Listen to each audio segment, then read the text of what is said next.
Titanic sank on April 14, 1912, and all of the passengers' belongings and ship's paraphernalia went down into the deep, dark waters with it. These objects patiently waited to be discovered until 1985. Titanic sank fast, and there seemed to be almost nothing left from the ship. Yet divers in small submarines managed to retrieve plenty of artifacts from the wreckage. If you wonder what those surprising items look like, hey, join me. A number of museums have collections of Titanic items rescued by divers or donated by survivors and their relatives. And some of those items are even sold at auction. So if you're ready to spend a pretty penny on an exclusive artifact, hey, why not?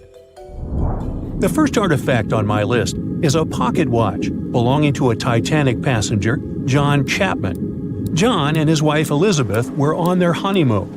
When the ship hit the iceberg, Elizabeth was offered a seat on a lifeboat next to her friend Emily Richards. There was a problem, though. Mr. Chapman couldn't enter the lifeboat. Elizabeth turned to her friend Emily and said, "Farewell. If John can't go, I won't go either." Now, that's what I call true love.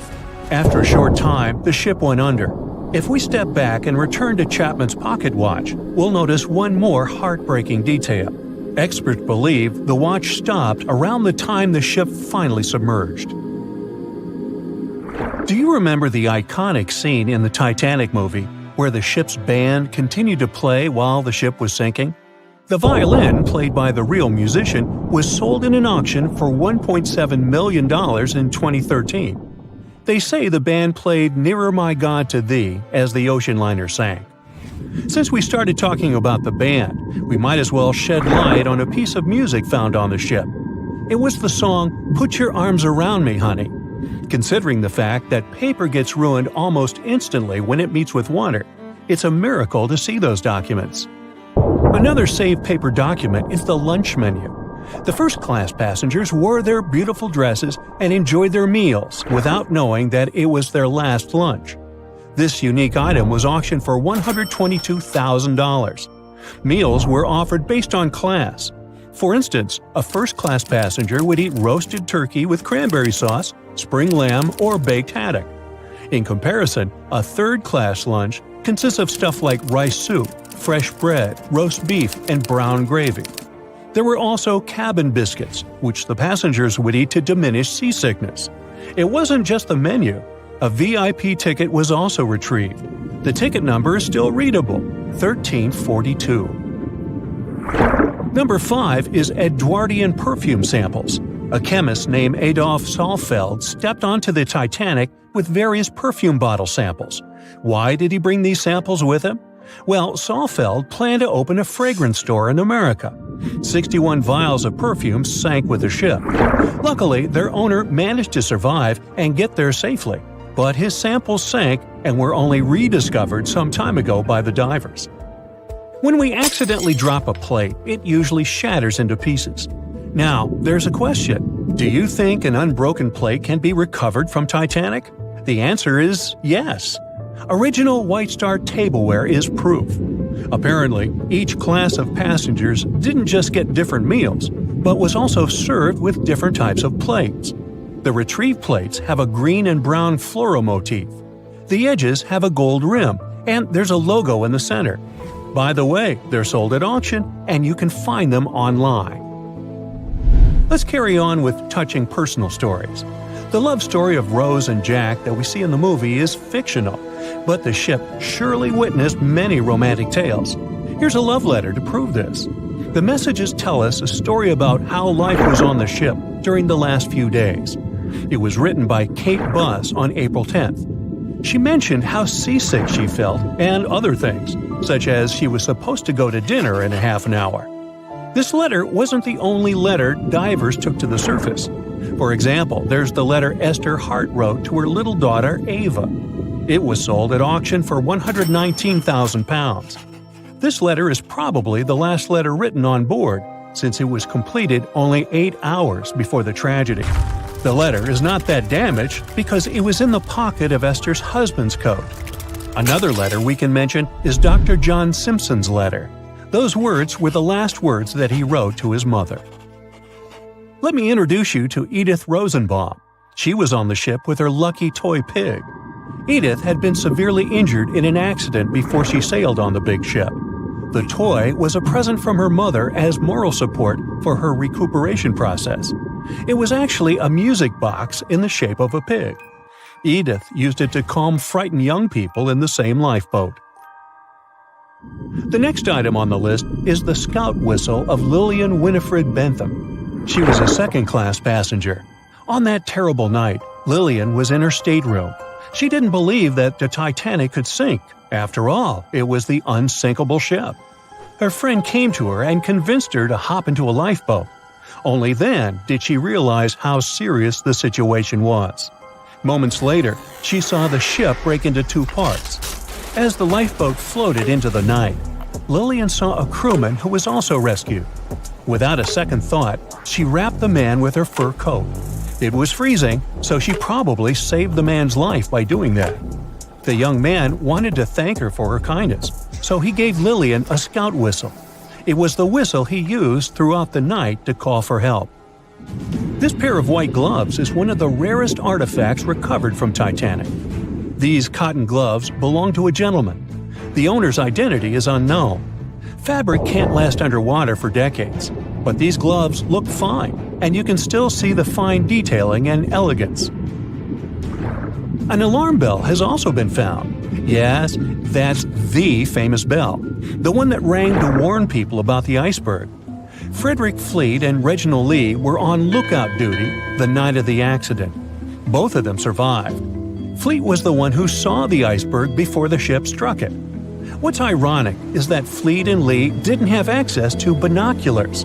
They were stored in a locker in the crow's nest, but the key to the locker was in the pocket of a crew member who was reassigned to another ship at the last minute and didn't leave the key.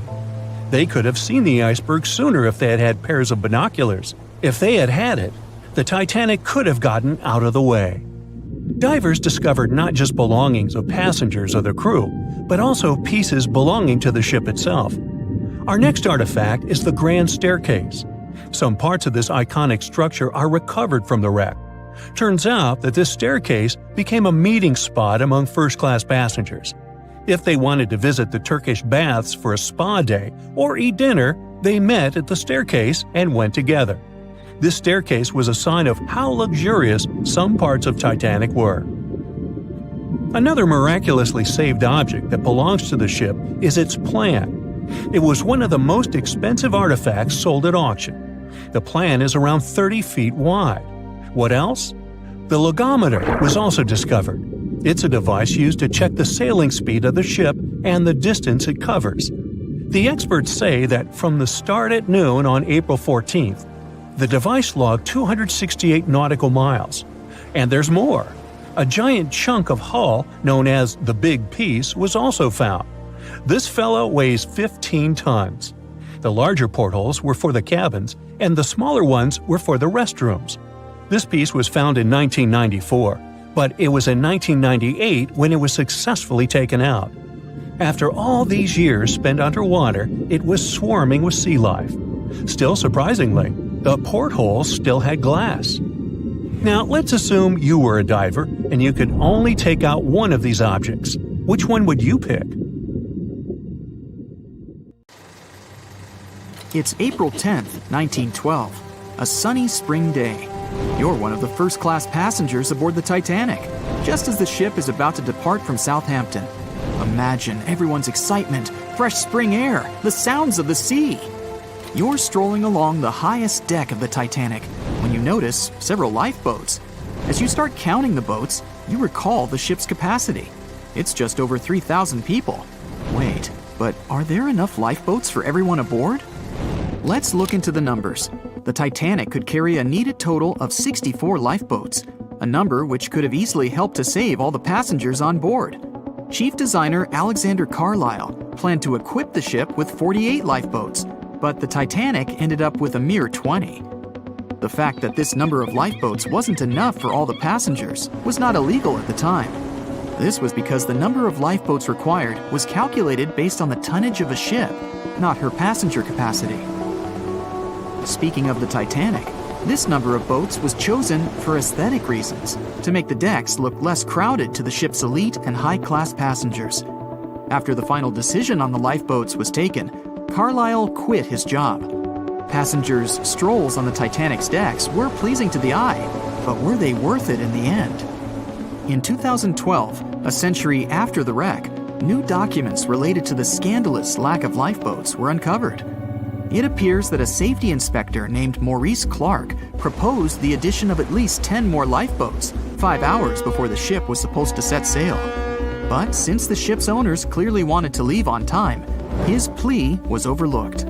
He was also warned that unless he kept this secret, he would be fired. In retrospect, had the owners followed his advice, an estimated 700 more people might have survived that night.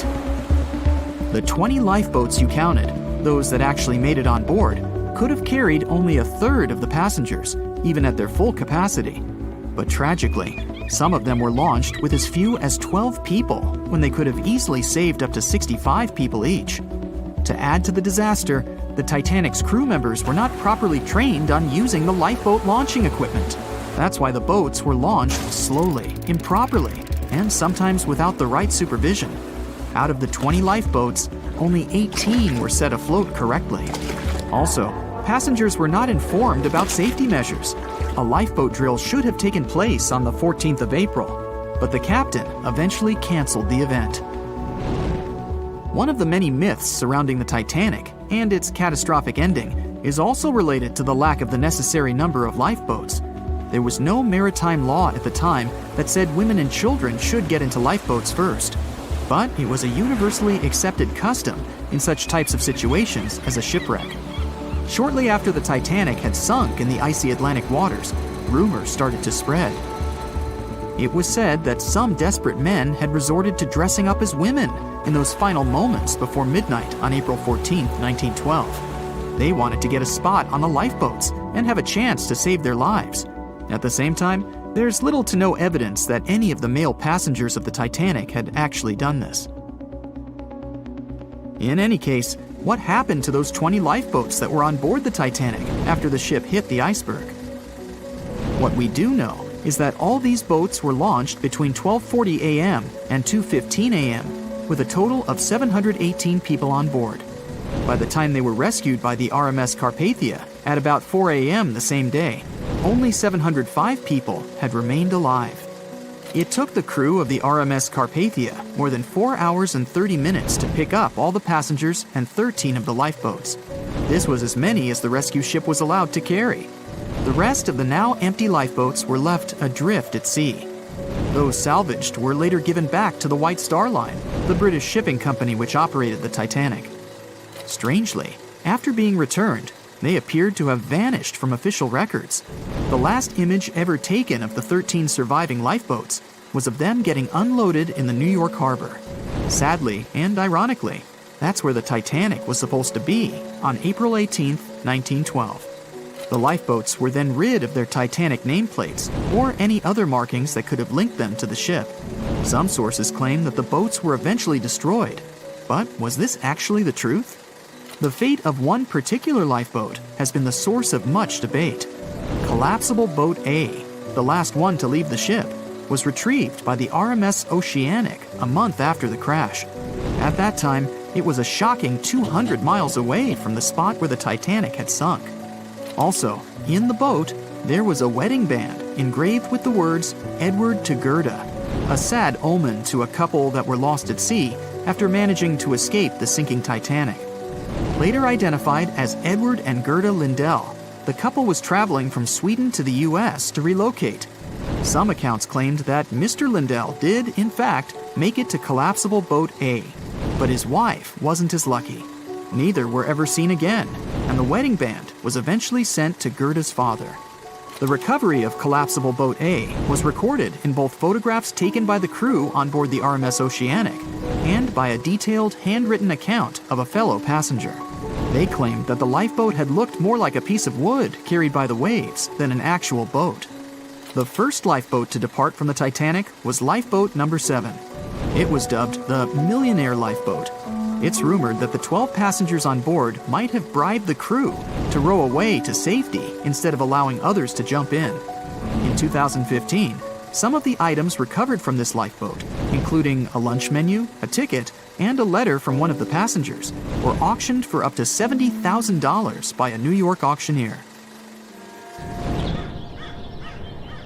Soon after the Titanic catastrophe, it became mandatory for all ships to be equipped with enough lifeboats to carry all the passengers and crew. It's more likely that the Titanic lifeboats, being relatively new equipment at the time, were refitted to be used on other ships, such as the RMS Olympic, which was the Titanic's older sister. Some of them may have been sold off to private collections, or even left to rot. After all, they were seen as a source of bad luck, and most people were unwilling to use them again on other ships. Unfortunately, all the information about their whereabouts is hard to confirm now. No official statement from the owners of the lifeboats was ever given after their rescue.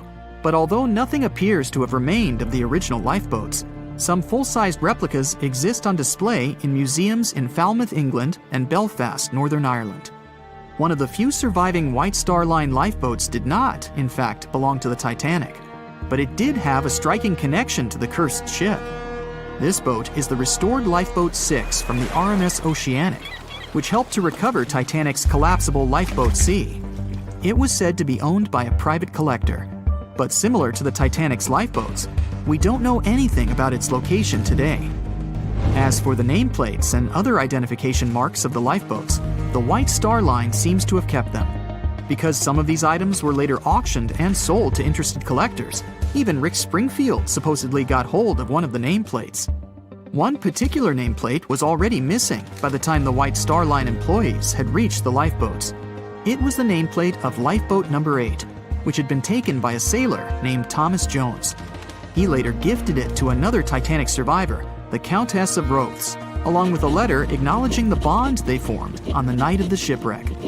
You can find other similar items on display in different museums, such as Larne Museum and Arts Centre in Northern Ireland, or Worcester City Art Gallery and Museum. To be fair, some experts claim that even if there had been more lifeboats on board the Titanic, there simply might not have been enough time to launch them all. That's how severe the impact was. Many researchers say that everything was happening so rapidly after the ship had hit the iceberg that it's astonishing that so many passengers managed to survive.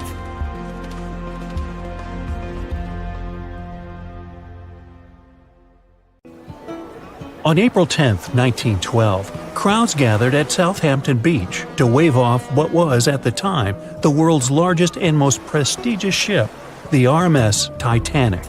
The cost of the most expensive first-class parlor ticket was $4,350. That's around $70,000 in today's money. But barely 5 days after steaming away, the ship was swallowed by the Atlantic Ocean. So let's rewind and go back to what actually happened on that fateful night. The captain wanted to set a speed record for the ship's maiden voyage and arrive early. The ship was deemed unsinkable, so he went full throttle into the dark Arctic waters. After spotting the 100-foot iceberg, the crew desperately tried to steer the vessel away and avoid the collision, but the Titanic was traveling too fast, and the iceberg tore down the side of the ship, creating a huge opening in the hull. It wasn't a continuous rip, and damage was caused in several places. In total, the damage spanned along an area of around 300 feet. But the ship's designers had prepared for the prospect of a collision and added watertight compartments down each side of the ship to act as a buffer zone. 4 of these compartments could be breached, and the ship would still stay afloat. But because the iceberg tore down the side of the Titanic, it ripped holes in 6 compartments. The compartments didn't extend up the total height of all decks and weren't actually sealed at the top. This is why, when more than 4 were flooded, water reached over the top of the bulkheads and filled the remaining compartments, causing the ship to sink into the ocean. Think of it as water spilling over an ice cube tray. But what if the collision was head-on? Would it still have sunk?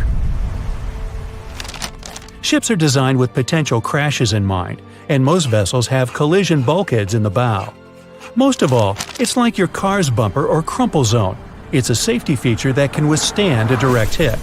The bow could have taken some of the impact, and some experts have suggested that if it hit head-on, only 2 to 4 of the watertight compartments would have been flooded. So, in theory, the Titanic might not have sunk, and it might have even been able to continue sailing to its final destination at a much slower speed. The force of impact would likely have been huge, though. But although passengers would have been injured by the force, they'd have been able to stay on the ship to wait to be rescued by other ships, rather than being forced into the icy waters of the Atlantic. Still, one of the Titanic's designers, Edward Wilding, suggested that the force of the impact might not have actually been that big. He told the British Inquiry that lots of people scarcely felt the collision, and he believed the ship would not have sunk if it did hit the iceberg head-on. The ship was also designed with remotely operated watertight doors between all compartments, so any floods could have been quickly sorted out. Because Titanic had 6 breaches from the side collision, and because it happened so quickly, sealing the doors wouldn't have made a difference, as it was essentially impossible to save it by that point. The ship immediately began to flood, with water pouring in at a rate of roughly 7 tons per second, 15 times faster than it could be pumped out. So, while it sounds like the Titanic would have survived had the ship hit the iceberg head-on, this idea does come with some issues. First off, the collision bulkheads were designed to survive a crash with another ship, not a giant iceberg. If 2 ships collided, both would absorb some of the impact in their bulkheads, sharing the impact and likely staying afloat. But an iceberg is stationary, meaning that Titanic would absorb most of the energy from the collision. If Titanic hit head first, because of the speed it was traveling, the impact would have likely traveled down the whole body of the ship. Just imagine a 46,000-ton ship traveling at around 20 knots. At some point, it hits an iceberg that weighs what could be over 100,000 tons. This collision would likely create a powerful force causing massive damage to the vessel. It is likely that seams would split, staircases would come tumbling down, and rivets would burst open across the ship. All that would have potentially flooded even more compartments. This could have caused Titanic to sink in a matter of minutes rather than hours. But that's just the tip of the iceberg. As we all know, the biggest part of it is hidden underwater. So if Titanic had been traveling head-on, it's likely it would have hit the part of the iceberg below the water first, which would send it veering off course. Hitting an iceberg is not like hitting a brick wall. In this case, the ice under the water would have torn open the bottom of the ship and caused damage to the sides. Icebergs also aren't flat, solid objects. If a flat collision happened, the ship might have stayed afloat, but icebergs come in many shapes and sizes, from domes to wedges. Studies have also been done on the steel used to produce Titanic, and the tests show the metal was about 10 times more brittle than the steel we use today. The ship was built before we understood the effects of low temperature on steel. The old steel used to make the vessel would not bend when faced with freezing temperatures, but break. Recovered pieces of Titanic's hull plates show that the hull just shattered on impact. Hitting head-on would also cause a very severe and abrupt stop, so even if the ship hadn't sunk, there would still have been major issues. Think about when you suddenly hit the brakes on your car, or when the bus stops while you're walking down the aisle and you get flung forward. Passengers would have been thrown across the ship, and because the crash happened at night, most people were sleeping, so wouldn't be able to effectively prepare for any sort of impact. This would result in injuries for most people on board. It would be especially bad for those at the front of the ship, where the accommodation for the off-duty firefighters, greasers, and engineers was. But while passengers and off-duty crew may have been thrown out of bed, there would be a lot more survivors than in the original scenario. Many ships have had head-on collisions and made it back to shore. Not many people know that Titanic actually had 2 sister ships. The White Star Line, the company that built Titanic, also built vessels called Britannic and Olympic. Captained by Edward J. Smith, who would later helm Titanic, the Olympic set off on its maiden voyage in June 1911. But much like for its sister ship, disaster was just around the corner. On its 5th commercial voyage, Olympic collided with a Royal Navy ship, HMS Hawke. While the Olympic received damage to its side, Hawke crashed into the other vessel head-on. The bow of the Hawk was completely crushed by the collision, but because the ship had watertight compartments, it managed to survive the impact and later returned to shore for repair. Another study case is the SS Andrea Doria, which was an Italian ocean liner that made global headlines in 1956. Like the Titanic, the Andrea Doria was heading for New York City on its 101st voyage when disaster struck. On July 25th, the vessel collided with the 524-foot Swedish passenger liner Stockholm. The Stockholm hit the ship head-on, but the point of impact for the Andrea Doria was on its side. The front of the Stockholm was completely smashed, but because the impact was on its hull, it managed to survive. The Andrea Doria, however, sadly sank due to the collision being on the side of the ship. So these cases could suggest that maybe the Titanic would have survived had it hit the iceberg head-on. But we have to remember that the Titanic hit the thing full speed, whereas both the Olympic and the Andrea Doria were traveling slower. The lookout shouts, "Iceberg right ahead!" The Titanic strikes the ice. Water starts flooding in. Third-class passengers are locked up. There aren't enough lifeboats for everyone. Panic sets in. Violins are playing. The ship sinks. Well, we all know the story of the movie Titanic like the back of our hand by now. But what if I told you that Hollywood lied to us? To tell the real story of what happened that freezing night in 1912, we need to rewind a bit. The lookout shouts, "Iceberg right ahead!" Yep, that part was true. Just before 11:40 at night, Frederick Fleet noticed something darker than the sea directly ahead. As the ship got closer, he realized it was an iceberg. The engines were quickly reversed and the ship turned sharply. Instead of hitting it head-on, Titanic scraped along the side of the berg, sprinkling ice on the forward deck. If you remember, in the movie, Jack and Rose are having a romantic moment when they feel the ship shudder after hitting the iceberg. Everything shakes as if they were in the middle of a light earthquake. Some real-life passengers reported feeling something similar after the impact, but according to Titanic survivor Frank Prentice, it wasn't exactly like that. He said there was no impact as such, and it all felt more like slamming on your car brakes. The ship stopped, and that was that.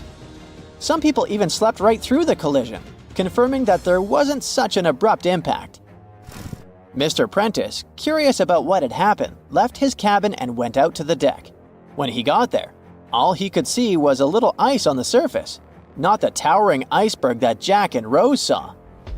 But as we all know by now, the real damage happened below the waterline, where the iceberg had a jagged spur that slashed a 300-foot gash in Titanic's hull. Once the crew realized how severe the damage was, they immediately began sending distress calls to nearby ships, asking for help. At some point in the movie, the radio operator goes to the captain and says there is only one ship nearby, the RMS Carpathia, which later ends up rescuing many passengers.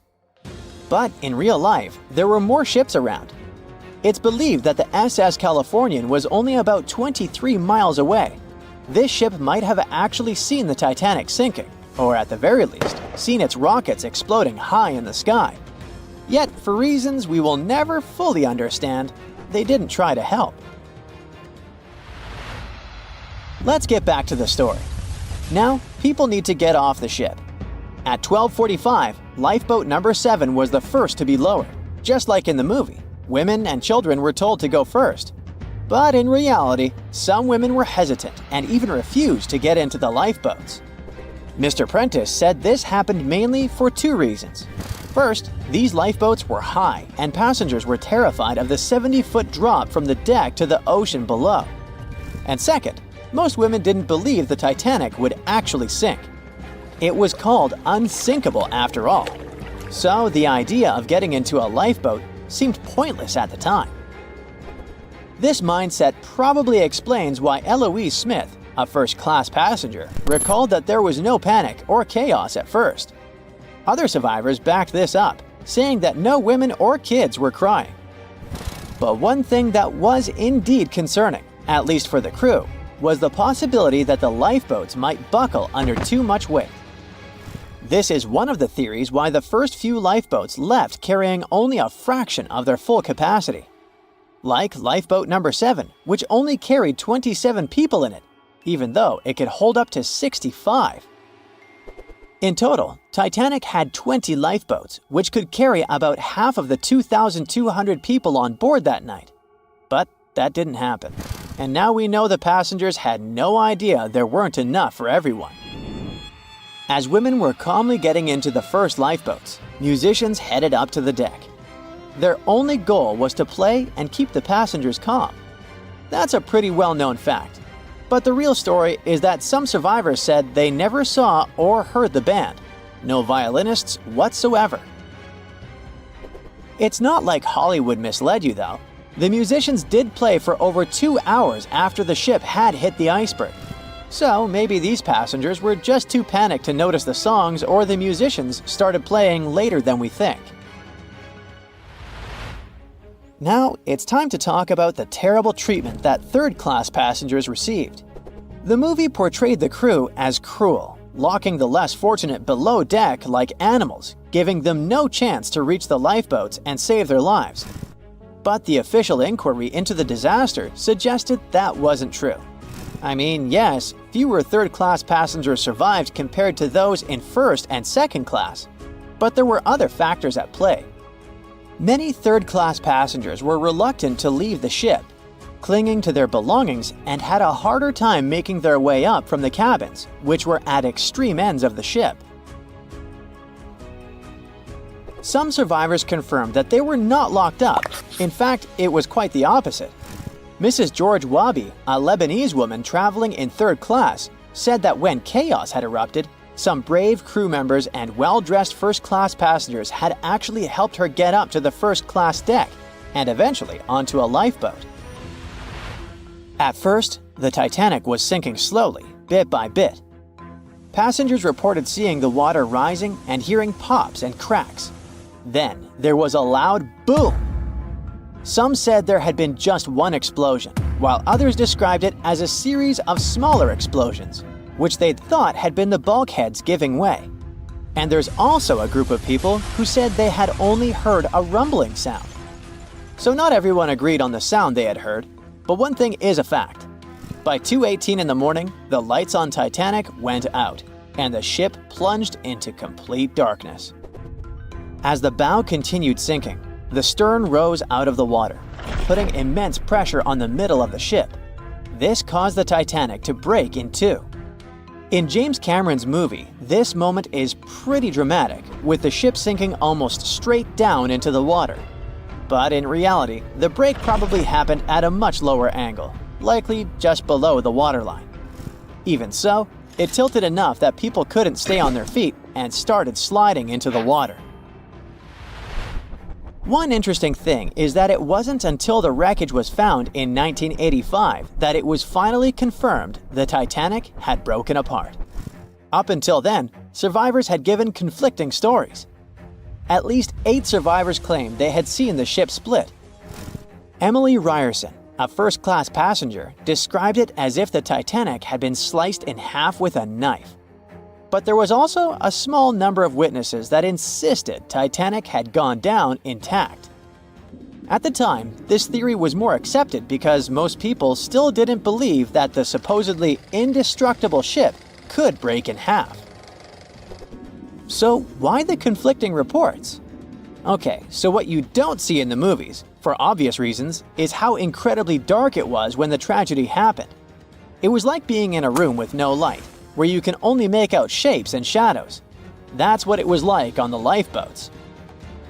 This means passengers couldn't really see what was happening, and most of those who were close to the ship either lost their lives or were too focused on trying to survive to pay attention to the details of the wreck. Although James Cameron's film didn't fully capture how terrifyingly dark the disaster truly was, the 2012 TV series Titanic did a better job of showing the pitch-black horror of that night. Even then, the reality was much darker and more terrifying than either of these two productions could portray. April 14, 1912. A cold evening somewhere in the North Atlantic. On board the most modern and unsinkable ship, the Titanic, a dinner is held. Two well-dressed men are sitting at one of the tables. One of them is a famous British journalist. He tells his interlocutor an interesting and at the same time terrible story. It all started about 1000 BCE in ancient Egypt. At that time, one woman was born in the city of Thebes. No one knew who she was or what she did, but she had a high social standing. Towards the end of her life, she was proclaimed a priestess in the College of Amen-Ra. Her body was embalmed, placed in a wooden casket, and covered with a massive lid bearing the image of a woman and mysterious inscriptions. She was buried in Thebes along with other people of the upper class. The mummy of this woman lay at rest for almost 3,000 years. The burial place had been carefully hidden. Around the first half of the 19th century, a group of locals accidentally discovered the ancient tomb. They disturbed the peace of the priestess. No one knows exactly what happened that day, but the mummy was removed from the casket and disappeared without a trace. A few decades later, a group of 4 wealthy friends from England came to Egypt for a trip across the upper part of the Nile. First, they went to visit the excavations of the Temple of Amen-Ra near the city of Luxor. There, they found the empty mummy case. It depicted the priestess with dark eyes looking into the void. There was something sinister in her gaze. They didn't know who the case belonged to, but they were so amazed by the beauty and energy of that find that they decided to buy it from the locals. The buyer disappeared the same night before the case was delivered to him at the hotel. Some said they'd seen the man leave the hotel and go towards the desert. No one knew why he did it. No one else saw him afterwards. Another man from the same group took the casket. During their return home, one of the friends was seriously injured. After arriving in London, the new case owner discovered the bank where all his money was placed had gone bankrupt. In one day, the man turned from a wealthy businessman into a beggar. A third friend also experienced the sinister influence of the ancient find. He lost his health, job, and eventually even his life in an accident shortly after returning to London. Before going bankrupt, the owner gave the ancient casket to his sister who lived in London. One of the friends of this woman came into the room, saw the Egyptian artifact, and immediately felt the dangerous energy emanating from it. Then the owner's sister gave the case to a famous photographer. He took some photos and was horrified. According to his words, he saw a real priestess with a human face in the photos. She looked at him with an ominous, icy gaze. No one except the photographer touched the film of the camera. No one changed the photo. Shortly after, the photographer mysteriously went missing. From that point, the story becomes vague. According to one version, the owner's sister gave the artifact to the British Museum. The man who transported the case passed away soon after, and his assistant got into a terrible accident. Another version says that the item from the Egyptian tomb was bought by a rich businessman. After that, 3 members of his family also had an accident, and his house burned down. Convinced the mummy case was cursed, he gave it to the British Museum. The interlocutor listens to the story with such interest that he forgot about dinner, which has gone cold. "How did you know all this?" he asks. The journalist replies he has been studying everything related to the mummy and its owners for several months. He found evidence of all the accidents and put together the full picture. "So, what happened next?" the interlocutor asks. It seems the mummy case should find peace in the museum. The priestess was surrounded by other kings and queens from different times. However, there was no peace. Scientists and ancient languages experts tried to decipher the symbols on the case. They found out that most of the inscriptions meant curses and misfortunes addressed to those who'd dare to disturb the peace of the priestess. Every night, the guards and museum staff heard the knocking coming from the mummy case. The knocking was accompanied by crying and screaming. Also, Someone scattered other exhibits all over the hall every night. Everyone soon came to believe that the priestess's spirit continued to use magic forces. Then, one private collector became interested in the case. He bought it from the museum, not for his collection, but to try to expel the spirit of the mummy from the artifact. It's not known in what ways he tried to do this, but he failed. Then, he managed to sell the mummy case to a rich American archaeologist. That guy decided to move the mummy to New York. And what? What happened next? The interlocutor asks with interest. That's it. End of story, the journalist answers. What do you mean? What happened to the mummy? Where is it now? The journalist looks at the interlocutor with some excitement. She's here. She's on the Titanic, he says. The interlocutor looks scared and confused. But the journalist confirms the sarcophagus is here. He doesn't doubt it because he saw it with his own eyes. After dinner, they go to their cabins. The journalist lies down but can't help thinking about the mummy. He tries to convince himself that everything he has found out about the priestess is a myth. There is no curse. The moment he finally falls asleep, he feels a slight push.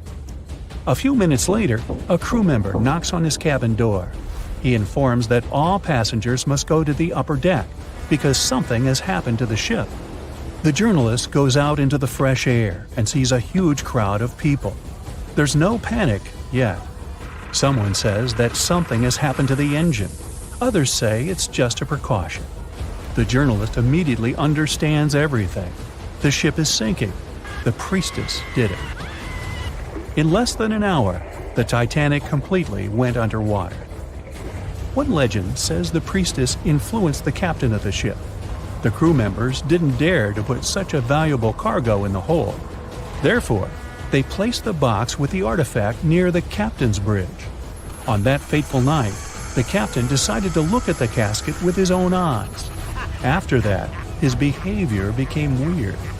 They said the spirit clouded his mind. When the ship entered the territory filled with icebergs, he refused to slow down, despite the requests of the crew. The sarcophagus may still lie at the bottom of the Atlantic Ocean even now, with the priestess finally having found her peace. Okay, this story is nothing more than a legend. There's no record or evidence that the Titanic was carrying any kind of mummy or sarcophagus. The legend appeared a couple of years after the disaster. At that time, there were many theories about what happened to the Titanic.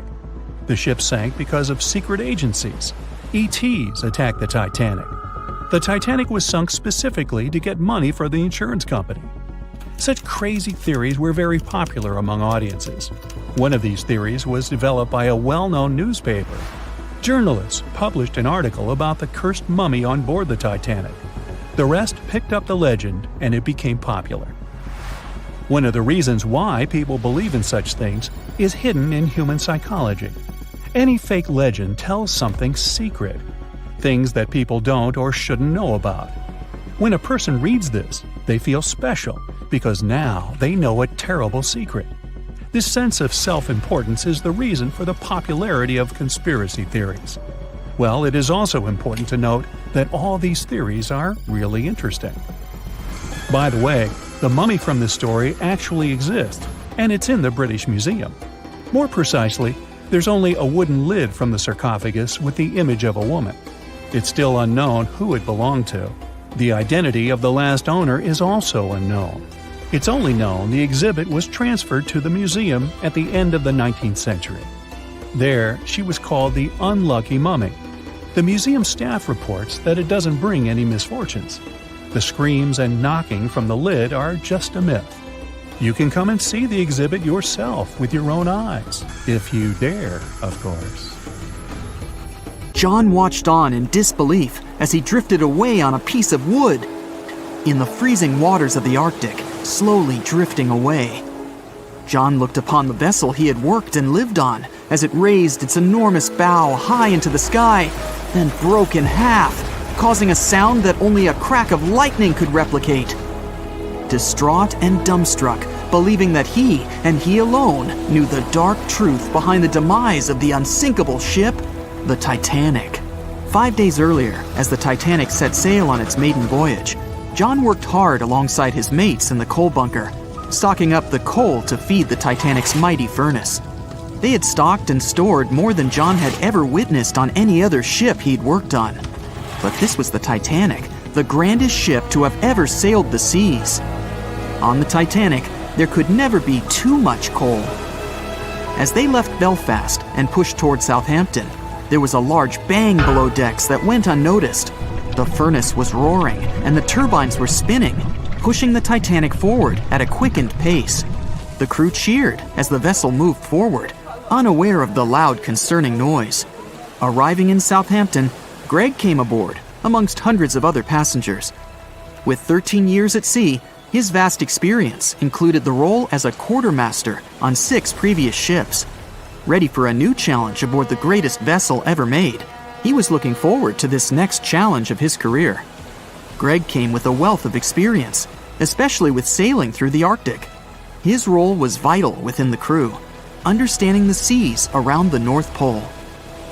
He would be a key lookout as they set to cross the perilous path of the iceberg alley. Greg had some concerns regarding the voyage. The Earth's orbit was remarkably close to the sun and the moon, causing higher tides. This would make icebergs more prominent, drifting them further away and towards the route of the Titanic as they journeyed to New York. Assessing the lookout tower and inspecting the available gear, Greg found no binoculars. This made him concerned, but the sailors just laughed at Greg. "If the deck is short on ice cubes, we'll be sure to plow right through a berg to resupply." A sailor laughed. Greg didn't share this sentiment. Eager to find out why they had been left short-handed on equipment, since he had such a vital role on the ship, Greg inquired further. Sadly, the officer with the keys to the binocular supply cupboard had been removed from the crew at the last minute. Greg couldn't believe something of this importance had been overlooked.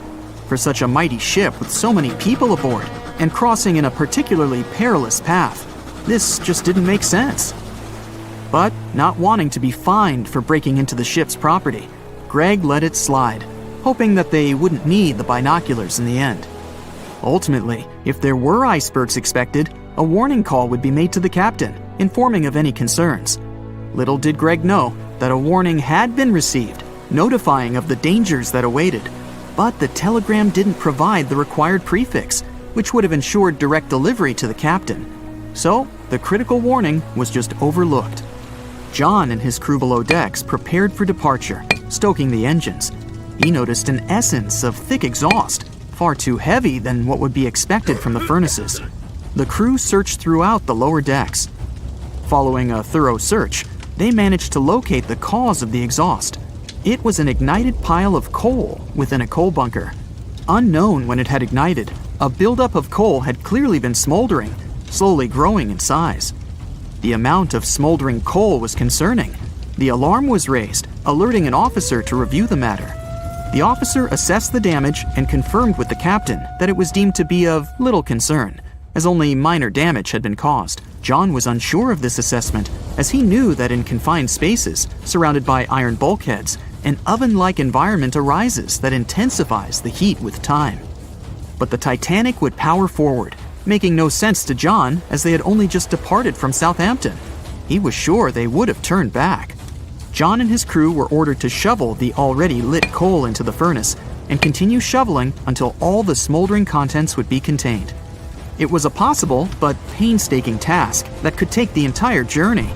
The continuous intake of coal would ensure the turbines would spin at a constant, accelerated pace, not what the Titanic was designed for. It was meant to be a luxurious passenger liner and not for breaking speed records. However, the crew would find enthusiasm in not only acknowledging the Titanic as unsinkable, but also as the fastest. John and his crew continued to shovel the coal into the furnace for several days. The temperature within the bow was becoming hotter every day. The bulkhead's contained heat was so severe that it became weak at the seams in the iron walls and rivets. "2 more days, lads, just 2 more days!" John was laughing, trying to raise the spirits of his mates as they were working tirelessly. But as they were all laughing, joking, and looking forward to dry land, they unknowingly approached their final destination. The Titanic was speeding through the calm sea. Greg looked ahead, above in the lookout tower, keeping a keen eye out as they were in iceberg territory now. Even though the way seemed clear, false horizons could occur, creating confusion about how far objects in the distance truly were. As they were traveling in the Gulf Stream waters into the colder Labrador Current, air columns cooled from the bottom upwards, creating a thermal inversion. This incredibly high air pressure ensured fog wasn't present, providing a deceptively clear outlook. But the thermal inversion can also create optical illusions, showing the horizon further away, appearing higher in the distance, or masking whatever objects that could come before it. These false horizons could easily hide any icebergs that could be approaching. Greg knew the perils of a calm sea in the Arctic, preferring the rough waters, where it's easier to detect icebergs within waves. Peering from the lookout, Greg was looking towards the dark abyss ahead. Suddenly, within 1 mile directly in front, a formidable image quickly emerged from the dark waters surrounding. "Iceberg, right ahead!" Greg yelled to his mate, who quickly called to the helm and directed them to steer hard to starboard. The helmsman received the call. In the heat of the moment, he turned the wheel counterclockwise. He then realized he'd turned the wheel the wrong way and quickly went in the opposite direction.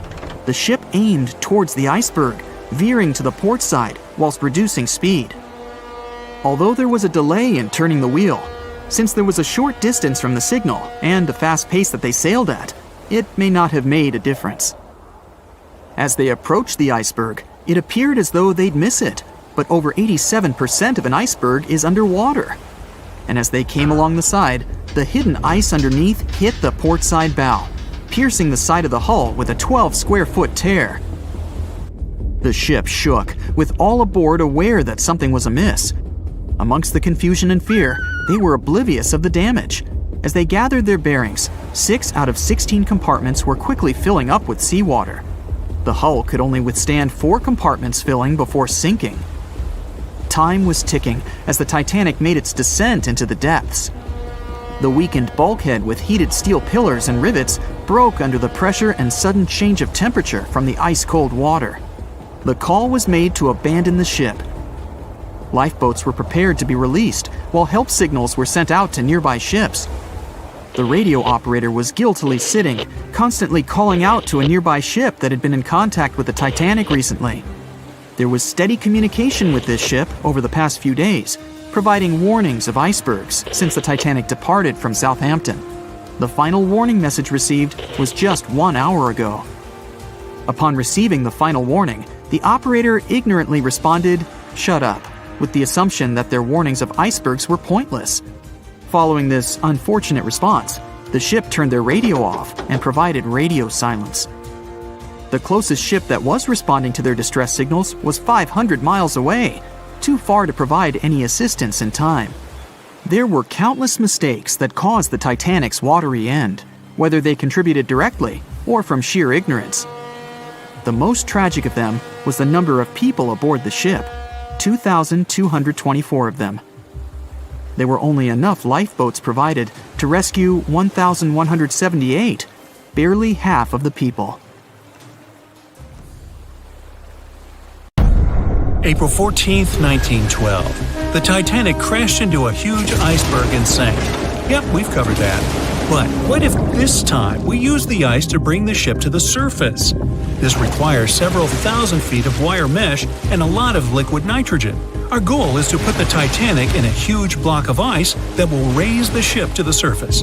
Now to do this, you need to wrap the wreck in a wire mesh and cover it with liquid nitrogen. The first problem you face is the inability to wrap the ship completely. You need to somehow lift the ship a little to put the mesh under it. Let's say that by some miracle you manage to do so. Next, you need to transport hundreds of large tanks of liquid nitrogen. You're underwater, opening the tanks, and it's so cold that the icy water of the Atlantic Ocean looks like it's boiling. The nitrogen just sizzles, dissipates, and certainly doesn't create a block of ice around the mesh. Alright, new attempt. Raise the Titanic with the help of huge magnets. For this, you need a large cruiser and some powerful magnets. You attach thick cables to the magnets and lower them to the bottom. Bright projectors illuminate the black ocean depths. Parts of the wreck are visible. The magnets descend lower and cling to the iron hull of the ship. The cruiser pulls the cables and magnets up. Some of them detach from the Titanic as the iron surface is covered with reefs and corals. Some parts of the wreck break away from the ship and rise. The power of the cruiser is not enough. One of the cables is torn. Not only the weight of the individual parts of the Titanic, but also the colossal water pressure interferes with the operation. The sunken ship can't be raised completely, only its small parts. In reality, there has already been an attempt to raise the Titanic in parts. The $5 million operation failed. Nylon slings were attached to a large part of the wreck. The other ends of the slings were connected to the diesel engines. For the entire operation, they used a mini submarine. A piece of the Titanic weighing 21 tons was pulled up, but one of the slings broke because of the strong water pressure. Then, one by one, the other cables began to snap, and a huge piece fell back to the seafloor. By this time, all the participants of the rescue operation had run out of food supplies, and it was far from the nearest shore, so they decided not to make a second attempt. A book was written and a movie was made about how the Titanic was lifted with compressed air. In reality, no one even attempted this operation. To do this, you'd need several hundred large cylinders of compressed air. At first, you install them inside the Titanic's hull and wait for them to pull the ship to the surface. As soon as you lower the cylinders under the water, they immediately float upwards. This greatly complicates the operation. You need to fasten the cylinders with cables and pull them down to the bottom using a powerful submarine, or better yet, several of them. Because of the high pressure, the cylinders might burst. In this case, the blast wave would hit other cylinders and provoke a catastrophe. Too expensive and unsafe. The most expensive and complex plan to raise the Titanic is probably the one where scientists somehow extract hydrogen and oxygen from the ocean water. Then, these extracted elements must fill special containers. Those containers are attached to the ship, and the Titanic would rise to the surface. Even if you extract oxygen and hydrogen from millions of tons of water, the rest of the ocean water will replace it. A machine that will be capable of such filtering should cost billions of dollars. Or you can come up with a chemical element that will use a chain reaction to purify all the water. In this case, the entire world ocean will be left without vital oxygen. Someone once suggested blowing up the Titanic. You'd need to lower several boxes of dynamite to the ocean floor. The boxes must be completely sealed to prevent the dynamite from getting wet. Next, you need to run several miles of wire conducting an electrical current to them. Once all this is done, you sail to a safe distance. Now, you're going to press the button to pass the current through the wire and activate the dynamite. 3, 2, 1, stop! Why would you do this? Even if it works, the wreckage of the Titanic will be scattered in all directions on the seabed. It will be impossible to lift the Titanic from the ocean. Imagine a huge hook that can fetch the Titanic and lift it from the bottom like a fish. This hook must be huge to pick up a sunken ship. Let's say you created it. Next, you're on a huge cruiser, sailing up to the crash site and lowering the hook down like an anchor. It falls right on the Titanic but doesn't cling to it. You need special equipment to attach a bus-sized hook to the Titanic. It would include a huge submarine with mechanical arms. To build such a device and make it work under enormous pressure is already next to impossible. But let's say you finally managed to hook the Titanic. It's then you realize the cruiser doesn't have enough power to lift the ship, weighing more than 50 tons, and the hook that adds about 10 tons more. To complete your task, you'll need a few more cruisers and a few extra $1 million. Once hot wax cools, it hardens and floats on the water surface. What if we deliver it to the ocean floor and pour it inside the Titanic? This may work, given that wax is not an expensive material. So, you melt the wax, pour it into strong tanks, and pull them to the bottom with the help of a submarine. The tanks can withstand enormous pressure, and the submarine has enough power to lower the wax to such a depth. The containers are placed inside the Titanic. Through a remote control, you open the containers, but the wax doesn't pour out. The deeper you go, the colder the water gets. While you were delivering the containers to the ship, the wax was cooling down and getting solid inside. Several containers are pressed against the top of the ship, but it's not enough to lift the Titanic. Other containers simply float away to the surface. And even if the containers were thermostatic and kept hot inside all the time, once released, the wax would solidify in an instant. There would just be no time for it to spread and cover the Titanic from within, so it would just float up as well. Alright, you fill several large and sturdy bags with Vaseline. This substance acts just like wax in the cold. It gets solid and floats. You want to put bags all over the Titanic and just wait for the Vaseline to bring it up. You load the bags into the submarine and descend to the ocean floor. Some parts of the ship can't be reached because of the clinging corals. You decide to unload all the bags in one place, but as soon as you take Vaseline out of the submarine, the bags tear due to the strong pressure. Solid pieces of Vaseline float up, pushed by the water. Mission failed. The craziest idea is to fill the Titanic with millions of ping pong balls. Small plastic balls filled with air should push the ship to the surface. But as soon as you start to lower them to the bottom, the plastic immediately flattens and all the air from the balls pops out. You can deliver the balls inside a submarine, but once you put them inside the Titanic, the pressure will crush them again. Also, you can create balls made from strong ultralight material and fill them with air. In this case, you will need much more money. As soon as you put the balls inside the ship, some of them will immediately slip through the holes in the ship, and the remaining ones won't be enough to lift the wreck weighing more than 50 tons from the bottom. Well, to study the Titanic, you don't need to go down to the ocean floor. On the internet, you can find a detailed 3D map that shows the wreck site, as well as the ship itself on the seabed. To get a realistic picture of the Titanic, researchers used sonar technologies and underwater robots, which took more than 10,000 pictures of the sunken ship. So, what do you think? Leave it alone? Yeah, me too. The cause of the Titanic crash was an iceberg, or so we've always been told. But new research has come to light that debunks this theory. On April 15, 1915, Titanic, the biggest ship of its time, completely disappeared under the ice-cold surface of the Atlantic Ocean. It's hard to believe that such a massive and expensive creation could be destroyed by one simple iceberg, right? Well, recent findings suggest that the real cause of the disaster was a fire, not an iceberg. For over 3 decades, journalist Sinan Maloney has dedicated himself to studying the sinking of the Titanic. During his research, he made a significant discovery that shed new light on the well-known story. Maloney discovered a massive black spot on the hull of the Titanic, which measured an impressive 30 feet in length. He found it thanks to an unpublished album of photographs that showcased the construction and preparation of the ill-fated ship's first and final journey. Can you believe that most probably the fire on the Titanic had been burning at extreme temperatures for 3 whole weeks before anyone noticed it? Crazy, right? Apparently the high temperature corrupted the metal, making it 75% weaker. That's why the iceberg was able to make a hole in the ship.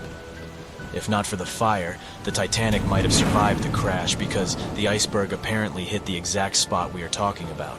And this is only one link in the chain of incredible coincidences that brought the Titanic down. The people in charge of the Titanic knew about the fire and knew the ship shouldn't have set sail.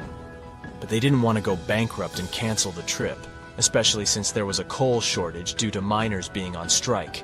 The trip was already sold out, and there were no alternatives. Other ships canceled their trips due to low demand. Everyone wanted to board the Titanic, so the management bought up all the coal they could find, even from other ships, and set off. It was all about making money. To hide the truth, they turned the ship's hull so that the marks weren't visible from the dock and faced the sea. This way, the passengers wouldn't see them. Here's another sad twist in the Titanic's story. Back then, there weren't any sonar systems to detect danger, so specially trained people had to watch out for threats using binoculars. But the binoculars on the Titanic were locked away in a special compartment, and the only person with the key, Second Officer David Blair, was replaced last minute before the ship took off. He forgot to hand the key over to his replacement. This mistake wasn't discovered until 3 days later when the ship was already at sea. If they had the binoculars, they might have seen the iceberg in time and avoided the crash. But even if they had the binoculars, they might not have been able to avoid the crash because the Titanic was going faster than it was supposed to. They were behind schedule and didn't want to ruin the ship's reputation, so they were going way beyond the speed limits the ship's construction could sustain.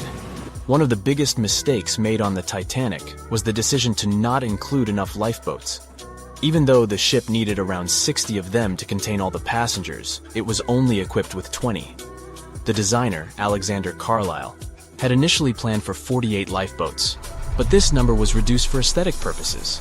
Apparently, having too many lifeboats would have made the deck look too cluttered. These 20 boats were only able to hold a third of the passengers on board, which was not nearly enough to save everyone in the event of an emergency. What's even more shocking is that this number of lifeboats was technically legal at the time. Regulations for lifeboats were based on the tonnage of the ship, not the number of passengers. This means that even though the Titanic was carrying thousands of people, it still met the legal requirements for lifeboat capacity.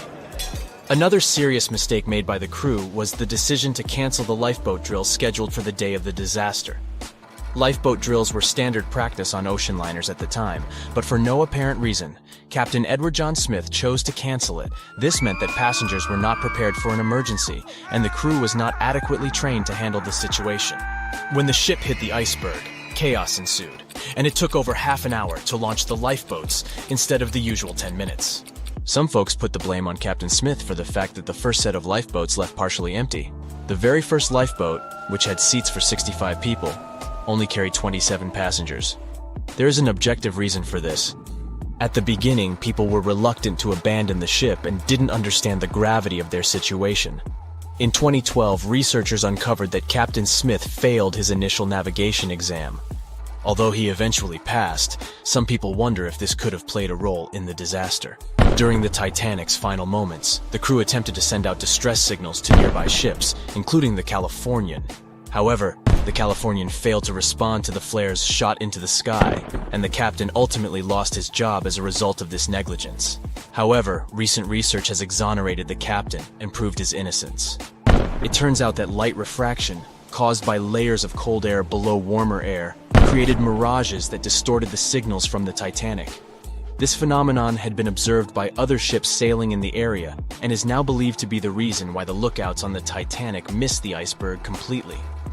Historian Tim Malton supports this theory and has further contributed to our understanding of this event. It's unfortunate that the captain of the Californian lost his job due to circumstances beyond his control, but it's better late than never that his reputation is cleared. Whatever the reason for Titanic's crash was, it still keeps the minds of scientists busy to this day. But let's see what the buzz was all about. What made the Titanic so famous and unique? The Titanic was massive, standing at 175 feet tall and nearly 900 feet long. The ship was so enormous that even the officers took over 2 weeks to memorize all the decks and passageways. You could be walking miles along its corridors. The construction cost of the ship was a whopping $7,500,000, which would be equivalent to about $166 million in the mid-2010 ES, due to inflation.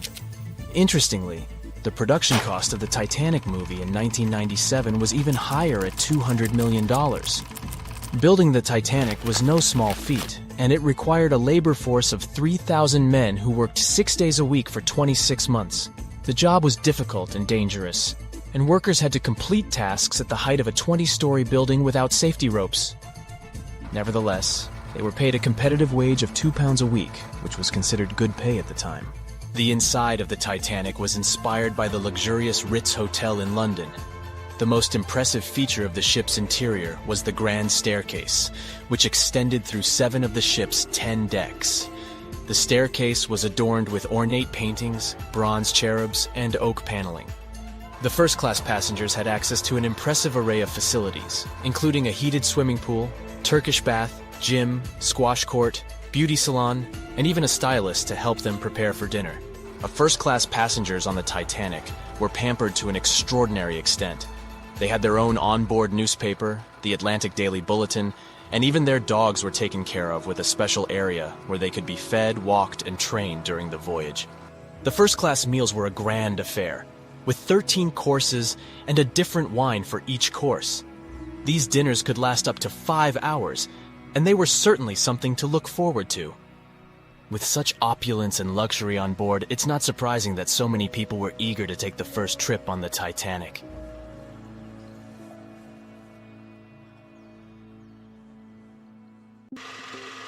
We know Titanic from so many stories, even a movie, but now we have its first full-sized digital scan. And nope, it's not like those models from before, where we mostly imagined what the ship was supposed to be like. This time we got a real digital scan. A team of experts really mapped the deep-sea floor around the Titanic together with the ship itself. We basically got a 3D view of the entire wreck, which is like going deep down beneath the ocean's surface and seeing Titanic as if all the water has been drained away.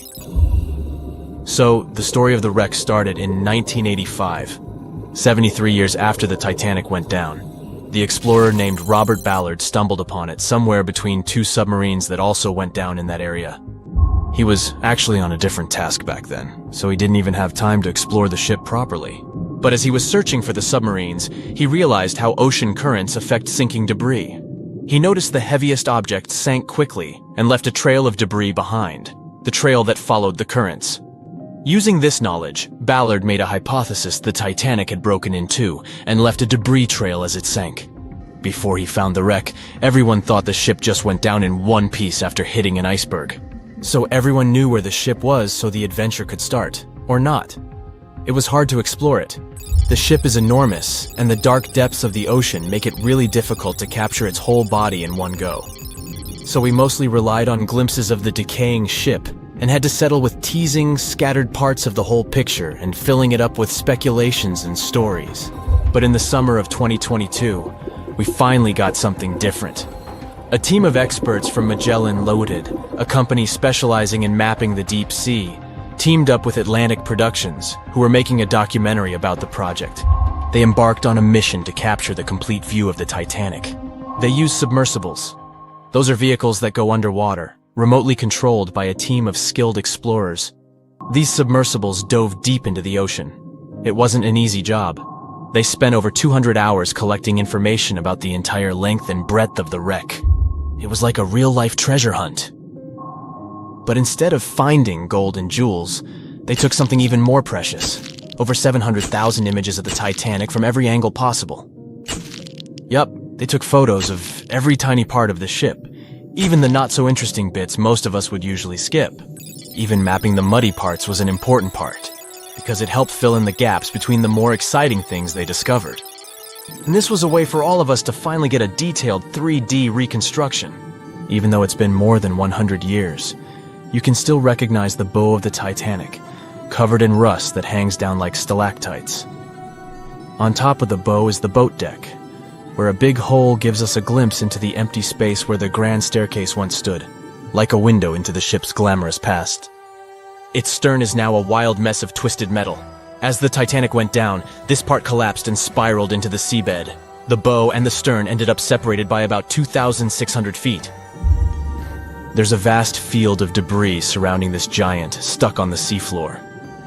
This debris is like a scattered treasure trove, full of intricate metalwork from the ship, statues, and even unopened champagne bottles. There are also personal belongings that went down together with the ship, like dozens of shoes resting across the seafloor. It was a tough task to do, go down and take all those pictures. It may not sound that hard at first, considering it was the vehicle that really immersed itself into such deep parts of the ocean, not the people. But studying the ocean is hard. We haven't explored, mapped, or even seen over 80% of it. The conditions are harsh, and the pressure becomes more intense the deeper you go. And their vehicle had to dive down to nearly 13,120 feet below the surface. That's like 12 Eiffel Towers stacked on top of each other. Plus, you have strong currents in that area, so it was probably like trying to navigate through a watery maze. And submersibles weren't supposed to touch anything. Even the slightest wrong step can damage the wreck that was already so fragile. It seems like the Titanic is frozen in time, so it will always be there waiting for us. But in reality, it's slowly disappearing. It's pretty obvious that the ocean water ruined it considering how long it has been down there. But it's not just that. The wreck itself has become a home for a specific type of bacteria Halomonas titanicae that even got named after the famous ship. These bacteria have a special ability. They can survive inside rusty formations known as rusticles. They kind of look like icicles, those spikes of ice that form when water falls from something and freezes. These bacteria have a taste for iron, which is abundant in the ship's hull. For them, it's like a real buffet down there. And as time goes by, these bacteria will keep eating away at the iron in the ship, bit by bit, until one day the feast comes to an end and the whole ship is gone. It's like a slow but steady recycling process.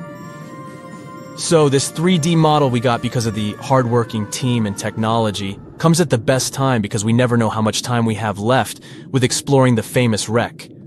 This time we might even understand the collision with the iceberg better. You know how movies always show the Titanic hitting the iceberg on its right side? Well, we can't even be certain about that. The scans could help us figure out if the ship actually grounded on the iceberg, like getting stuck on it. We can study the stern and analyze how the Titanic struck the seafloor. That will also help us understand what really happened during the sinking. Maybe we'll get a chance to discover if there was really a strong fire that sealed the fate of the Titanic. One theory says that the coal fire had been raging for a whole 3 weeks before the ship even took its first and last trip. And this could have made its hull weaker, which means most of the work was done. The iceberg just delivered the final blow, if there even was an iceberg, as some people wonder. There's an alternative theory they suggested where the Titanic may have actually hit a hidden mass of pack ice instead of a typical iceberg. Pack ice is made up of large sheets of ice that float near the ocean's surface and can be difficult to spot. They believe this pack ice might have drifted into the Atlantic from the Arctic Ocean. According to one professional mariner, Captain L.M. Collins, that stands up with that idea.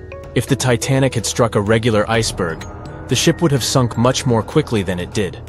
And since the Titanic managed to stay on the surface for a relatively long period of time, less than 3 hours, maybe this was a different type of collision. The mariner also said there are differences in what people said they saw when the Titanic sank. He thinks these differences might be because of optical illusions. In this case, when people were looking at the ocean that night, the way the light was reflecting and the conditions at sea might have made things appear closer or distorted. So when they saw something in the water, it might not have been exactly what they thought it was. Whether it was an iceberg or something else. Binoculars might have helped the crew members to spot the potential danger, but unfortunately, they didn't have any. It appears they were locked inside a cabinet, and no one knew where the key was. In the Titanic movie, you won't see any fumes above the fourth funnel of the legendary ocean liner, and it's not a mistake.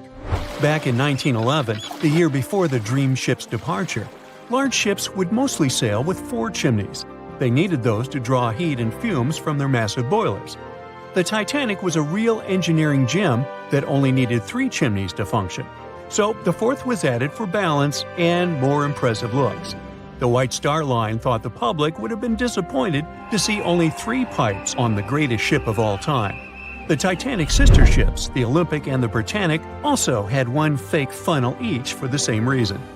The dummy chimney wasn't completely useless and served for ventilation. It took out the fumes from the machine spaces in the lower decks and from one of the first-class general rooms. 1 big ventilation funnel, instead of several small ones, helped to declutter the upper decks and left more open space for passengers to enjoy their strolls. When Titanic went down, the funnels, each weighing 60 tons, went down with the rest of the ship. They were made extra tall to make sure the passengers weren't covered in the suit being ejected. Their height and weight let them stay in the upright position. The forward funnel, followed by the others, fell only when the ship went for the final dive. Those chimneys were much lighter than the bow, so they spread among other debris. The light material they were made of flattened once it hit the bottom, and the iron-eating bacteria living deep down took care of it later. The bow of Titanic remained intact when it hit the seabed, but the stern was completely mangled. When the famous ocean liner hit that iceberg, things got really messy. It took the future movie star a whole 2 hours and 40 minutes to submerge completely. The collision let water flood 6 out of 16 watertight compartments. As the water gushed into the starboard side, the ship started to tilt down in the front and a bit to the right. By midnight, The damaged compartments were spilling water into others, and it was chaos because these compartments were only watertight horizontally. Soon enough, water started flooding through the anchor chain holes, and by 2 a.m., the bow was sinking, and the stern's propellers were lifted out of the water. The ship kept flooding until the moment the bow went underwater, and the stern shot up almost 45 degrees. The weight of those massive propellers stressed the ship's midsection. The steel just couldn't handle it and failed. Survivors described that moment as some loud noise, like breaking china or falling gear. That was the Titanic's upper structure giving in. By 12 past 2 a.m., the bow and stern were only connected by the inner bottom structure. Minutes later, the bow, weighing almost 16,000 tons, broke loose from the stern. The stern rose sharply to an almost vertical position and started sinking slowly. By 2:20, it disappeared underwater. The bow was cruising down at about 13 miles per hour and had hit the ocean floor almost a half an hour before the stern. The two parts of the Titanic now lie 2,000 feet apart, pointing in different directions. The bow remained mostly intact, just covered in mud. The stern turned into a tangled wreck because of the implosions it went through during the descent. The air trapped within the structure just couldn't handle the increasing pressure of the water deep down. Signal rockets played a big part in the Titanic's tragedy. When a ship goes down, you're supposed to shoot up red flares to signal trouble.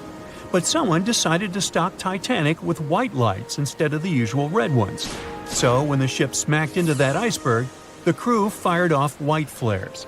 The SS Californian was passing nearby, and his captain knew the Titanic was in a dangerous iceberg zone. The crew didn't spot the sinking Titanic, but they sure saw those white rockets. The radio between the ships was useless because the Californian's operator switched it off. The captain had a gut feeling something was off, so he flashed a Morse code light signal at Titanic. But he received no reply because the Titanic had already gone underwater. There was another ship, Samson, sailing alongside the Titanic. It had plenty of illegally hunted frozen seal meat from Canadian waters abroad, so it was sailing with lights off to remain unnoticed. When they saw the Titanic's white rockets, they thought it was the Coast Guard and zoomed away. Samson didn't have a radio, so they couldn't find out about the ongoing disaster. The crew got the news about Titanic only when they got to the coast of Iceland the following month. There have been many theories to explain the Titanic tragedy, and one of the recent ones says that there was a fire involved.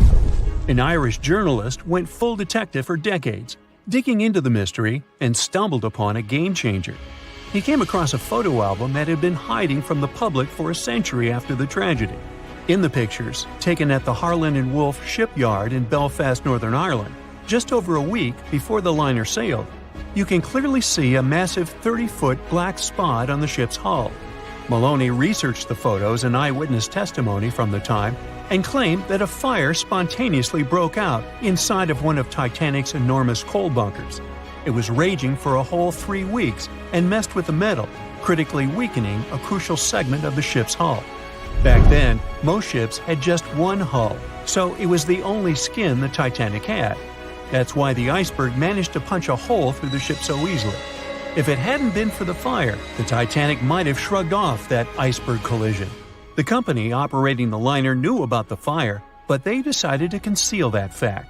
They didn't want any negative stories in the press as they faced some serious competition in transatlantic voyages. The Titanic was sold out, so they stocked up on coal and made it sail. The moon might have also played a role in the sinking. Our satellite heavily affects tides on the Earth. The closer it is to our planet, the stronger the tides are because of the increasing gravity of the moon. Back in 1912, the moon was so close it made several glaciers in Greenland break apart. Massive chunks of ice that broke off from the glaciers started floating south. The supermoon event came just 6 minutes after a spring tide. During new and full moons, the alignment of the moon, the Earth, and the Sun makes their combined gravity reach its peak. And the day before, our planet had come the closest to the Sun that year, which made the gravity even stronger. This mixture of events created perfect conditions for one of the most powerful tides in history. It created the perfect conditions for the icebergs breaking off from Greenland's glaciers to move freely. Opponents of this theory say that the difference in tidal force wasn't actually that big, and it couldn't have been the main cause of the sinking. The iceberg tore down the side of the ship, leaving a huge opening in the hull. It wasn't a continuous rip, and damage was caused in several places. Some experts believe the ship would have survived the iceberg if it had hit head-on. The Titanic had watertight compartments designed to prevent flooding in case of a collision. Only the first 3 or 4 of these compartments would have been flooded. This could have helped save a lot of lives. Supporters of this theory put the blame for the disaster on First Officer William Murdoch. Huge, fast-moving ships don't just turn in a matter of seconds like a speeding car. It takes minutes. When Murdoch realized the collision was inevitable, he tried dodging left to avoid a direct hit. But despite his efforts, the ship still collided with the iceberg. You know the rest. "I'll never let go, Jack. I'll never let go," said Rose. Then she did let go, and the whole movie theater burst into tears. It happened when Titanic came out in 1997. Alright, who am I kidding? It's really hard not to cry when you watch this scene for the 10th, 20th, and 50th time almost 30 years later. But did this great love story happen in real life? Or did James Cameron just invent it for some good drama? As much as I don't want to disappoint you, Jack and Rose never fell in love on board the real Titanic. There was a real Jay Dawson on the luxurious ocean liner, but he was a crew member, and his full name was Joseph. The real-life inspiration for Rose was the American artist Beatrice Wood. James Cameron came across her biography while he was working on the first draft of the script and decided to bring her love for art and family background into the story. It doesn't mean that the movie is completely off when it comes to historical accuracy, though. The unsinkable ship that sank departed from Southampton, England to New York, and was 400 miles south of Newfoundland on April 14th when crew members noticed the iceberg. The contact with it lasted 37 seconds, precisely as long as the corresponding scene in the movie. Remember this guy, Thomas Andrews, who was wandering around with a small notebook and pencil? He was the real ship designer. Andrews was quite talented at what he did, and had worked on many successful projects before the Titanic. He would normally travel on the ships he designed during the maiden voyage to make sure everything was going smoothly. He boarded the Titanic as one of the first-class passengers and was taking notes all the time. After the unfortunate rendezvous with an iceberg, Andrews was seen inspecting the flooded parts of the ship with Captain Smith. According to his sad forecast, the Titanic would have gone down in about 2 hours. One of the stewards claimed that he had seen Thomas Andrews moments before the sinking. He chose not to leave the Titanic and didn't put on his lifebelt. No one had seen him ever since. Another memorable moment from the movie is a boy playing on one of the decks with his spinning top. This was an accurate recreation of a real photo that was taken on board the Titanic on April 11th, 1912. The passengers in the photo are first-class passengers Frederick Spedden and his 6-year-old son Douglas. The family was going back home to America after traveling around Algeria. When the evacuation of passengers began, Spedden's nurse told him they were going to see the stars. They say he had successfully slept through the entire drama and woke up safe and sound in a lifeboat the following morning. His father had also survived the sinking. Sadly, an automobile accident took the life of Douglas just 3 years later. One of Titanic's most charismatic ladies, both on the screen and in real life, got her nickname Unsinkable Molly Brown for a good reason. Several witnesses remembered she was, indeed, trying to persuade others in her lifeboat to go back and save more lives, just like in that heartbreaking scene from the movie. When Carpathia came to the rescue of the surviving Titanic passengers, Margaret Brown was helping lower-class survivors and involved her fellow first-class passengers in the process. Once they all got on solid ground, Brown organized a survivors committee. She awarded the captain of the Carpathia for rescuing so many people and was really upset she hadn't been allowed to testify at the Titanic hearings because she was a woman. You won't see any fumes above the fourth pipe of the ship in the movie. It's not a technical mistake. The Titanic, indeed, had it only for more impressive looks and didn't really need that pipe. Back in 1911, the year before our hero's departure, large ships would mostly sail with 4 chimneys. They needed those to draw heat and fumes from their massive boilers. The Titanic was a real engineering gem that only needed 3 chimneys to function. So the 4th was added for balance. They thought the public would have been disappointed to only see 3 pipes on the greatest ship of all time. The movie had an impressive budget, $200 million, but even that wasn't enough to cover all the possible costs. Cameron knew they had to save some money, so they built the replica of the liner only on the starboard, which means the right side. They chose this side to make things look more realistic. The wind at the filming location was moving mostly from north to south, so with the fumes going out, it looked like the liner was actually moving through the ocean. But if you remember one of the first scenes with the Titanic departing from Southampton and people waving, you'll understand why the crew had a problem with it. The real ship was docked at the port, or left side, there. They found a brilliant solution and just flipped the scene horizontally to make it look real. The letters and buttons on costumes were reversed, and actors walked in the opposite direction for everything to be changed in post-production. One of the scenes I can't watch without tears is the elderly couple holding on to each other as they go down with the Titanic.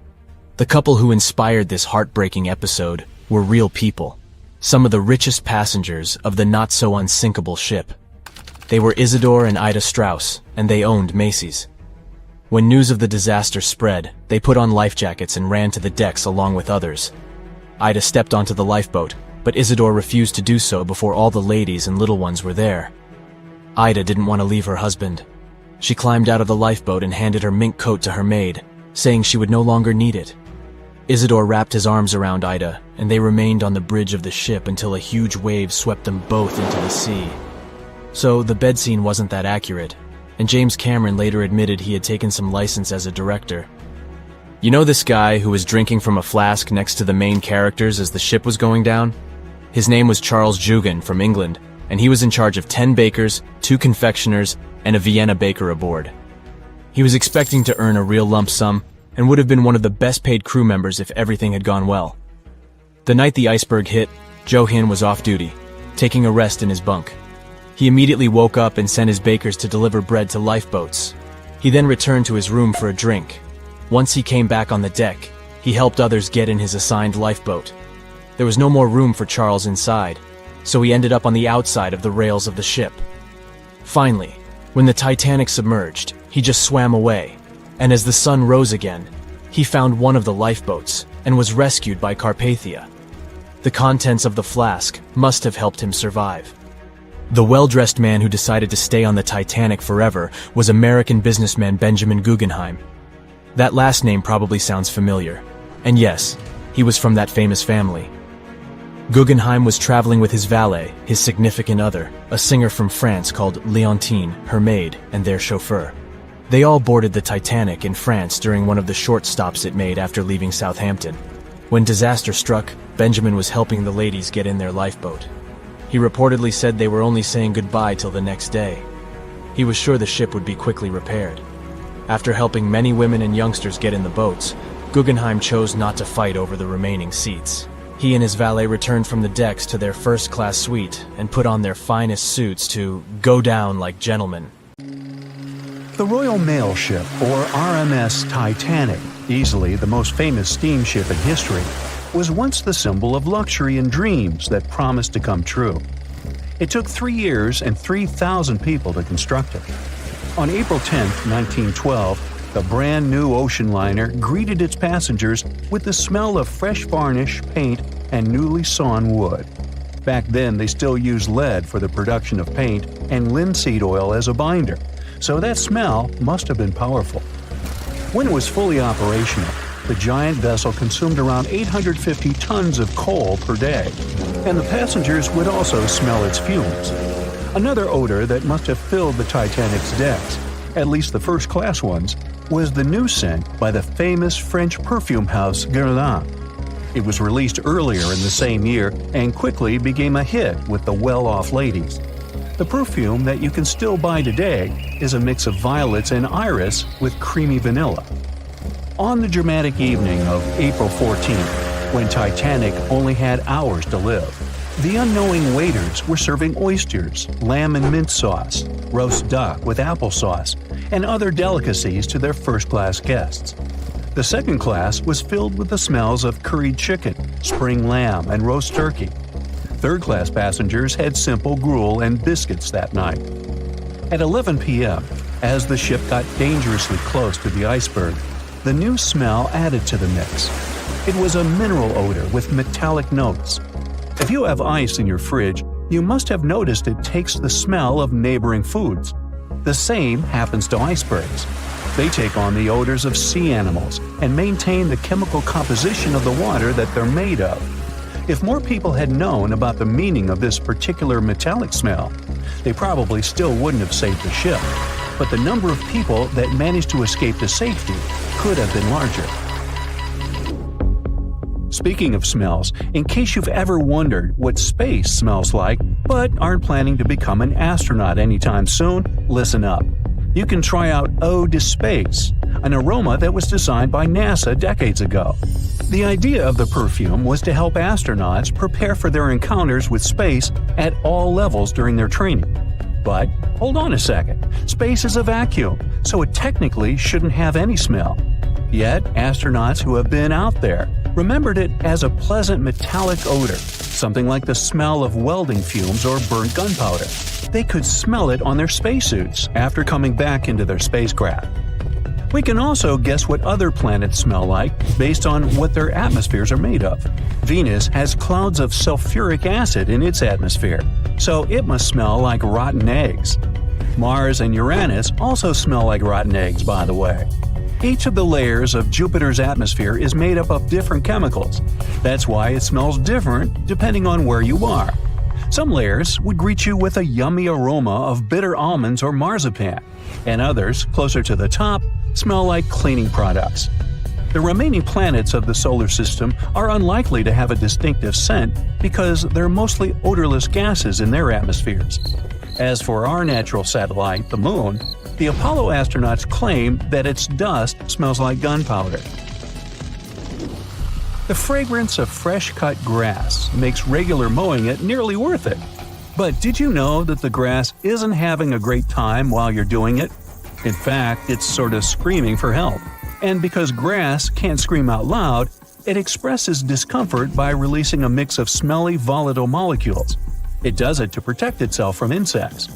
Caterpillars and other similar creatures just love to munch on sugary plant snacks.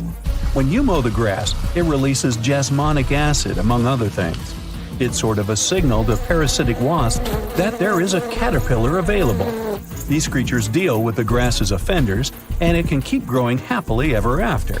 From the point of view of the grass, mowing is not much different from an insect attack, so it protects itself the best way it can. The rain has an easy-to-recognize powerful smell, also known as petrichor. But where does it come from? Turns out some plants secrete oils during drought.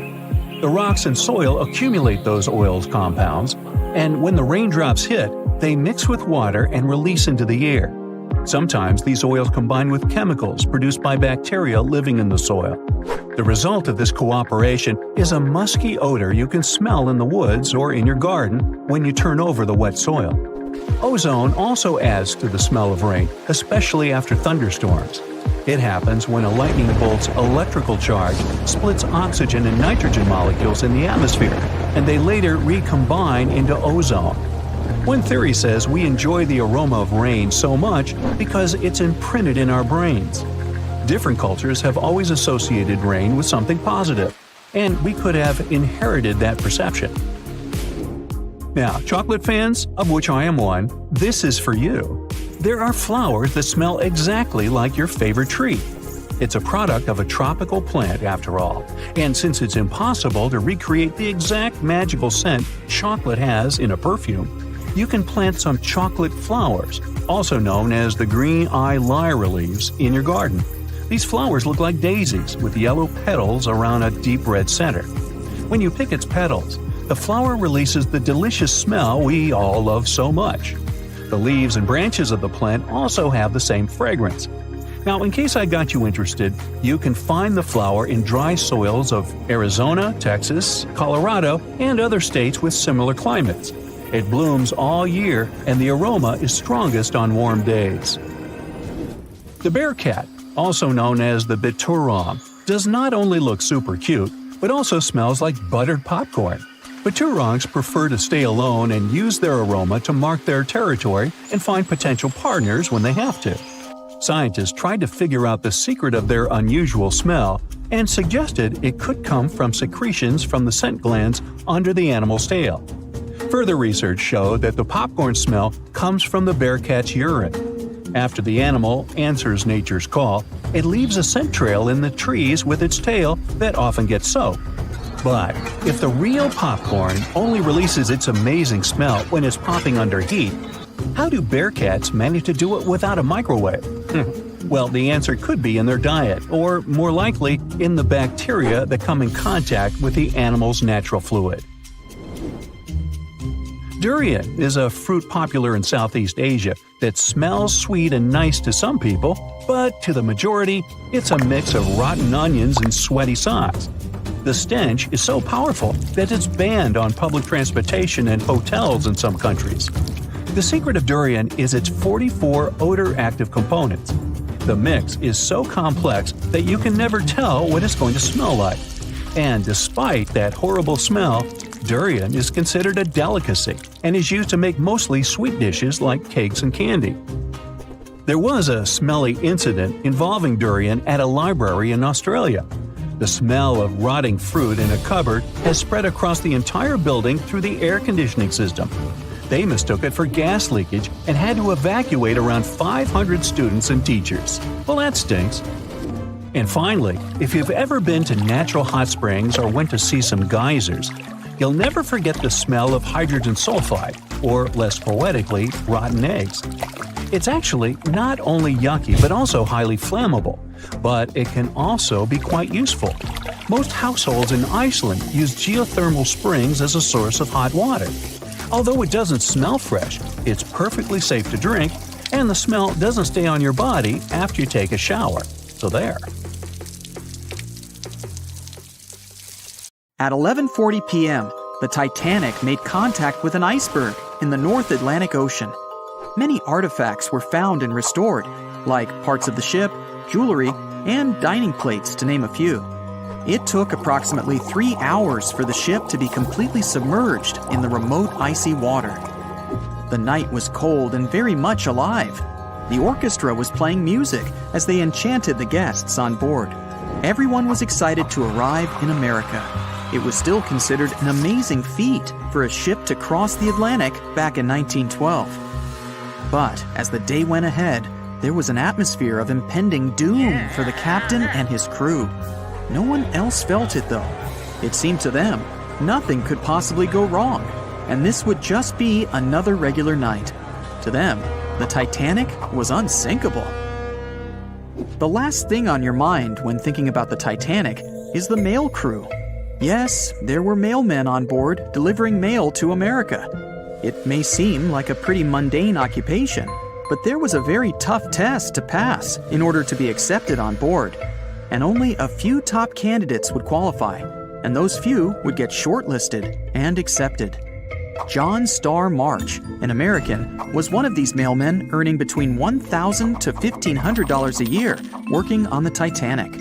Back in 1912, this was considered to be a lot of money. They were not officially part of the ship's crew, since the mail crew was placed near the third-class quarters. But given their influence and resistance, they were eventually moved and given a private dining area. March got this job since he needed the money to support his family. He found a perfect way to earn some big bucks, working on a large ship traveling across the ocean. He was 51 at the time and came from New Jersey. Sadly, he was on board when the ship sank and didn't make it. But they recovered a pocket watch that gives us a little insight into what happened that fateful evening. It's a gold case engraved with filigree and had a caption saying it was made by the Elgin National Watch Company. On the surface, you'd think this would just make a pretty cool antique sitting over the fireplace, but there are some unusual details about it. There are obvious signs water seeped beneath the glass, and the black arms of the watch indicate the time to be exactly 1:27. It leaves us wondering why the clock stopped at this precise hour. What was the owner doing? The mail clerks were operating a fully functioning and efficient mail sorting facility on board the Titanic. This wasn't something you'd come by often on a cruise ship, since typical ocean liners use closed mail bags to transport the mail from one port to another. But the mail sorting facility on the Titanic allowed passengers to send out postcards whenever the ship docked in transit zones in Ireland and France. According to reports, people started heading back to their rooms at around 11 p.m., but some of them were still hanging around and enjoying their night. The 5 mailmen were celebrating a colleague's birthday in their separate dining room. 5 minutes before impact, crew members spotted the iceberg and rang the bell 3 times as a warning that something was ahead of the ship. They gave orders for the Titanic to move left, or, as they say in the biz, hard a starboard, to make the engines reverse. It was not enough to avoid the great impact. At 11:40 p.m., the Titanic struck the iceberg, and disaster erupted on the inside. Not just water seeping in and ultimately sinking the ship, but panic and chaos among the passengers and crew members. Captain Smith reached the deck and was informed that the Titanic had hit an iceberg. And at the same time, the mailroom began filling with water. We know that the 880-foot ship was completely submerged at around 2:20 a.m., with 706 survivors. The time between the impact and the sinking was really eventful. At midnight, they started getting the lifeboats ready for the passengers to evacuate. Orders were given for women and children to board the safety boats with some crewmen to guide and operate them. The problem was that the 20 safety boats available could only host 1,178 people out of the total of more than 2,200 passengers on board. March and his colleagues began sorting out the mail. There was chaos in directing and ordering around. With each second passing, icy cold water was filling the ship. 15 minutes after midnight, Captain Smith ordered his crew members to send out a distress signal. Even though SOS was established earlier than the Titanic, many others used CQD. The CQ stands for General Call, and the D is Distress. The Frankfurt was too far away to help, even though it was one of the first to respond. Even the Titanic's sister ship, the Olympic, responded, but it also was too far away. At 12:20 a.m., the Carpathia received the urgent message and redirected from its original course to help them out, even though they were 58 nautical miles away.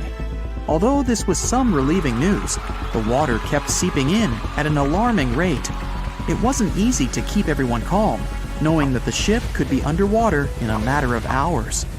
At this point, many passengers were already on board the safety boats, waiting to descend into the water. The musicians on board began playing music for the ones still waiting. At first, they were playing in the first-class lounge, and then they moved to the deck. There's a debate on how long they were playing for, and what song it was. None of the musicians made it out. The 5 mailmen on board were also doing their duties while the ship was sinking. According to a ship officer, the mailroom was already covered in water above the ankles, and the mailmen were busy trying to save as much mail as they could. March was one of them. There were bags of mail floating around. They started with the registered mail. Witnesses of the Titanic sinking reported the mailmen were putting bags of mail on the deck to keep them from getting wet until help arrived. They also mentioned bags of mail were floating about in the freezing water. It wasn't until 12:45 a.m. when lifeboat number 7 on the left side of the ship was lowered onto the water. Even though it had room for roughly 65 people, only 27 people were inside. Many of the safety boats carried fewer passengers than their maximum capacity allowed. The crew were worried that the boats would capsize if so many people were on them. Some reports suggest that some people even refused to board the safety ships, sticking with the claim that the Titanic was unsinkable. At the same time, they fired up one of the 8 distress rockets in the air, but it didn't get them any help. At 12:55 a.m., the second and third safety boats were descended to the waters with 2 male passengers jumping on board. 5 minutes later, another safety boat was lowered with around 39 people. At this point, water entered the base of the grand staircase. In the next 20 minutes, more safety boats were lowered, most of them underloaded. Still no help. The Carpathia was still on the way. Panic was growing and tensions were rising. There was a lot of anger for people being left behind. At around 1:30 a.m., things were getting out of control. The organized boarding of passengers to the safety boats stopped. March's watch stopped 3 minutes earlier, which could mean he was part of the scuffle between crew members and passengers. It took 3 hours for the Carpathia to arrive. March wasn't among the survivors. His watch proved to be one of the essential findings lost in the wreckage of the Titanic. It was eventually returned to March's 2 daughters, and now it's in one of the collections of the National Postal Museum. March was a man who did what he had to do in the worst circumstances. Time was a precious commodity for the people on board the ship, and this watch proved valuable to learn more about the tragic yet inspiring stories of the Titanic. Everyone knows the story of the Titanic, but not many people know that Titanic had 2 sister ships, and that on the night of its sinking, one of them was rushing to help but didn't make it in time. Bad luck seemed to follow the trio of ships, but each one of them had glorious moments that live in the minds of those who sailed in them. Keep on watching to discover a story of awe, ingenuity, and ill fate. And don't forget to click the subscribe button and turn notifications on to on the dock. People could see the 2 enormous ships side by side, as parts of the Titanic were used to put the Olympic back in shape. A rare sight to behold. And on April 14th, 1912, the Titanic hit an iceberg, and minutes later, the crew radioed nearby ships for help. That night, the Olympic was returning from New York when it received the distress signal. The ship turned around and rushed at full speed towards the Titanic, but they were so far away that they would have arrived next night. At some point during the early hours of April 15th, 1912, the crew of the Olympic decided they wouldn't make it in time and stopped course. The survivors of the Titanic were eventually rescued by the Carpathia. Olympic was set up with lifeboats for all crew and passengers after the Titanic sank. It went from having 20 lifeboats to 64. Changes were also made to the watertight bulkheads, and an extra hull to construct a type of double hull was installed. It was determined that a double hull would have kept the Titanic from sinking. For several years, Olympic was used in the war effort against Germany. Throughout the years, Olympic carried over 200,000 passengers, which included thousands of Americans fleeing from Europe and troops battling during World War I. One of the most significant moments for this ship was when it struck a German submarine and sank it. It was discovered that the submarine was preparing to fire a torpedo on the Olympic before Olympic rammed it. The Olympic ended up sailing the seas for 3 decades, which earned her the nickname of the Old Reliable, despite some previous accidents. It went on to help the survivors on the HMS Audacious when it was sinking, and do what it couldn't for its sister, Titanic. Eventually, bad luck caught up with the Olympic. The ship crashed with the Nantucket Lightship, and the crash signaled the beginning of the end. Beaten up, and after years of service, the Olympic was demolished and scrapped for parts. The Old Reliable saw many years of service and thousands of passengers, but the Britannic's journey was shorter-lived. When the Titanic sank, White Star Line was faced with a problem since they already had another enormous ship in the works. White Star Line began construction on the HMHS Britannic on November 30th, 1911, around 4 months before the Titanic sank. Although the Britannic was the youngest of the trio of ships, having been constructed last, it was also the biggest. They intended to name it Gigantic, but after the Titanic's disaster, they changed the name to Britannic, since they considered it to be a lucky name. With the Titanic sinking, the White Star Line underwent rigorous investigation, and many changes were made to the Britannic's design. The Britannic looked very similar to the Titanic, and it had what was at the time the largest marine turbine in the world, able to reach faster speeds than the Olympic. With Titanic's fate fresh in their minds, everything possible was done to ensure the safety of this newer ship. The Britannic was eventually launched on February 26, 1914, almost 2 years after Titanic met its end. After the Titanic's disaster, the White Star Line wanted the Britannic to redeem their name. The Britannic was on its way to becoming a successful ship. It transported passengers for over a year and a half when the British government requisitioned it and turned it into a hospital ship during the beginning of World War I. The ship became an even more impressive sight to look at. It was painted all white, with enormous red crosses on its side to indicate it was a hospital ship. One of the ship's surgeons, Dr. J.T.H. Beaumont, thought of it as the most wonderful hospital ship that ever sailed the seas.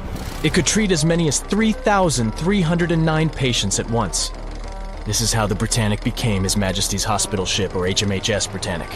Though the sight of this magnificent ship must have put a smile on a wounded soldier's face or two, the Britannic didn't operate for long.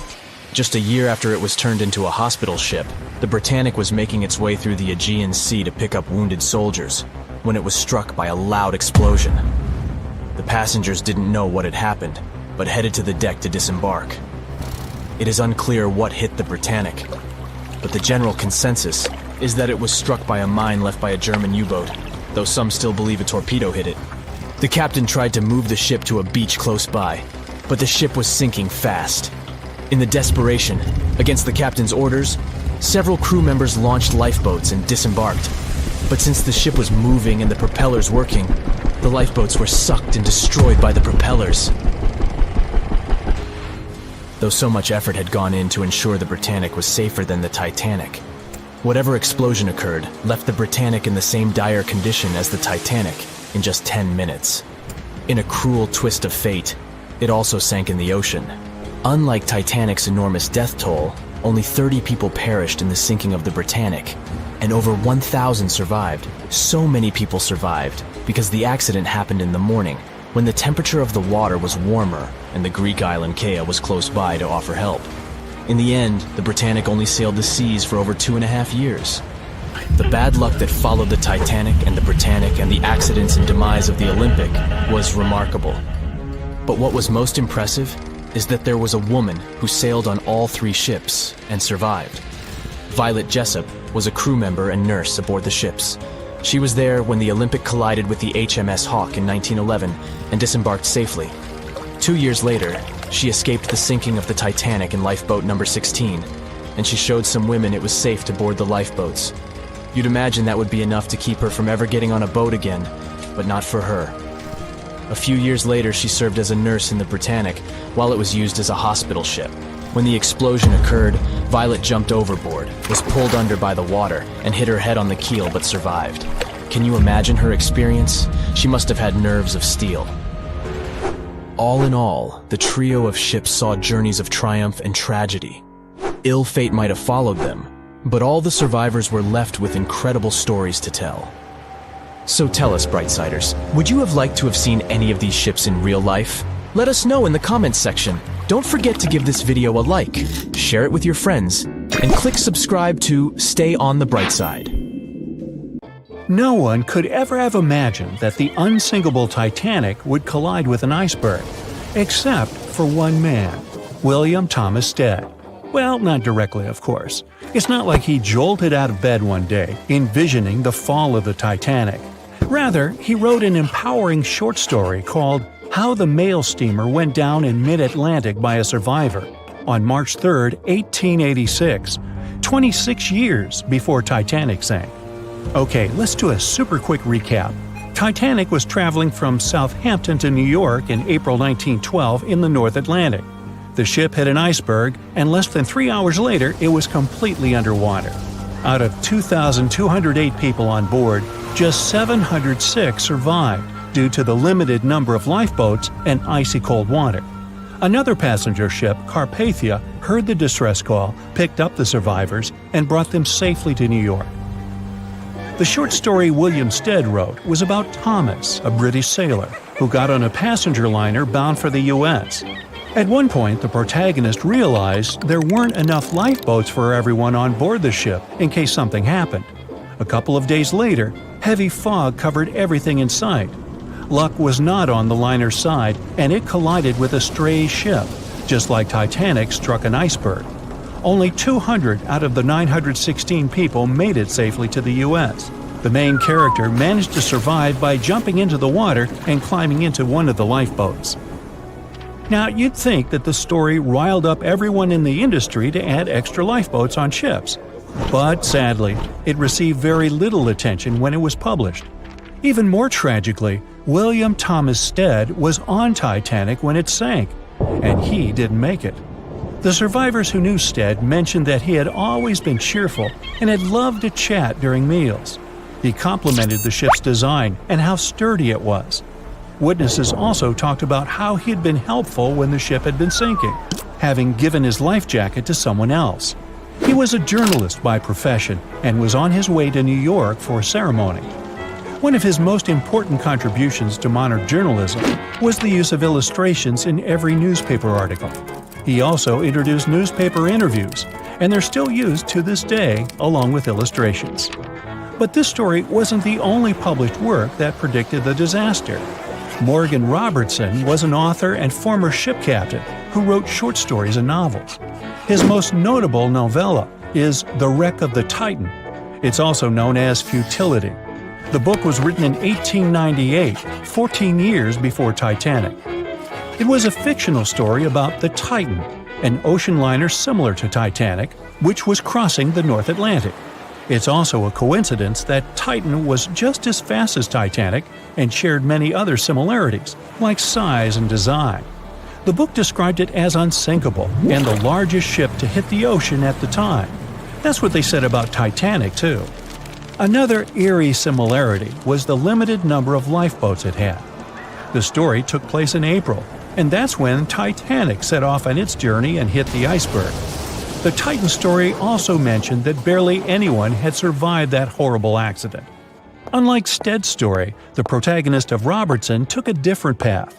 The Titan sinking happened somewhere halfway through the book, so after the accident, the main character went on with his life. The book was brought back into the spotlight after the Titanic disaster. How could someone describe the events that took place almost a decade later so accurately? Many started to believe Robertson could see the future.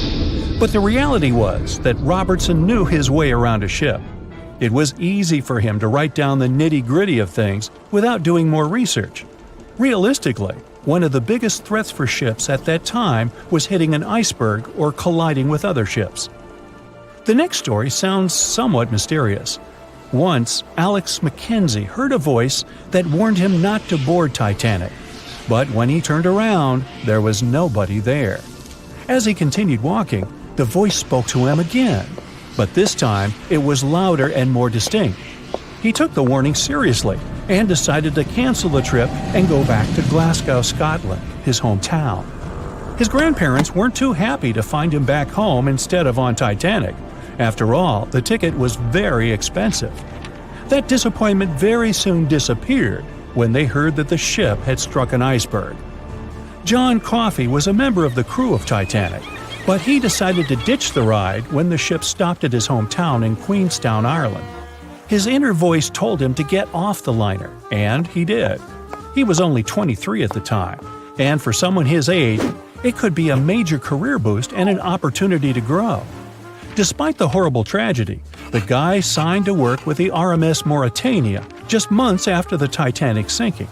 Talk about commitment. Some added info was revealed about what may have contributed to the fall of Titanic. The constructors insisted that the ship was unsinkable, but many people later theorized that the vessel's steel plates had been too frail for the freezing Atlantic water. It may have caused the rivets to pop, allowing ocean water to seep inside. Another theory is that there may have been a fire in the hull of the Titanic that had been raging for 3 weeks before the voyage. The fire softened the steel, allowing the iceberg to cut through it like a hot knife through butter. Some pictures before the ship set off on its journey show black marks on the hull, which could have been caused by fire. Either way, the iceberg would have caused significant damage in any case, no matter if there was a fire or not. Some people also blame those who designed the Titanic. The ship was built with large joints at the bottom, which probably snapped easily during the collision. Of course, these are all theories, but we know for a fact that the iceberg was the main character of this drama, and that the works of Stead and Robertson should have been taken seriously. Either way, this should be a lesson for the future, helping to prevent similar tragic accidents. By the way, ocean liners and passenger ships wouldn't exist if it hadn't been for Thomas Newcomen. In 1712, he invented a steam engine that was so strong it could produce enough energy to power a ship. And a century later, in 1819, the first steamship traveled across the Atlantic Ocean to Liverpool, UK. It only took the vessel 29 days to cross the ocean. The passenger ship industry boomed in the early 1900s when it became easier for people to move to America or go on holidays. As decades rolled by, the use of aircraft stole the spotlight from passenger ships since planes were faster and more efficient. Nowadays, it's quite rare for a passenger ship to collide with anything in open water. Modern technologies can detect anything that can pose a threat and even predict stormy weather. Cruise ships these days are giants compared to the vessels of Titanic's era. Modern ships can carry almost twice the number of passengers and have amenities folks back then could only dream of. Most cruise ships these days have several restaurants to choose from, multiple swimming pools, and game rooms to catch a break. If you're in the mood for some fun, you can watch live performances. Don't forget about the helicopter pad, because why not? Don't worry if you start feeling unwell. The in-house doctors are always there to help any passenger in need. And these ships are only going to get bigger. Putting Titanic and a modern cruise ship side by side is like comparing a corgi to a Doberman. Back then, Titanic was the biggest and most cutting-edge vessel anyone could dream of. So, who knows what the future of cruise ships can hold? We might even have entire cities floating around. That would be a really big boat. On April 10, 1912, the RMS Titanic set sail from England. But this wasn't the launch of a regular ship. The Titanic was the largest liner ever built at the time. It was 882 feet long. That's nearly the size of 3 soccer fields. And measured from the hull to the top of the smokestacks, the ship was an impressive 175 feet tall. That's the size of a 17-story building. Deemed unsinkable, it took 3,000 workers almost 3 years to build. But a mere 4 days into its very first voyage, at 11:40 p.m., the ship collided with an iceberg and was lost beneath the waves of the Atlantic Ocean.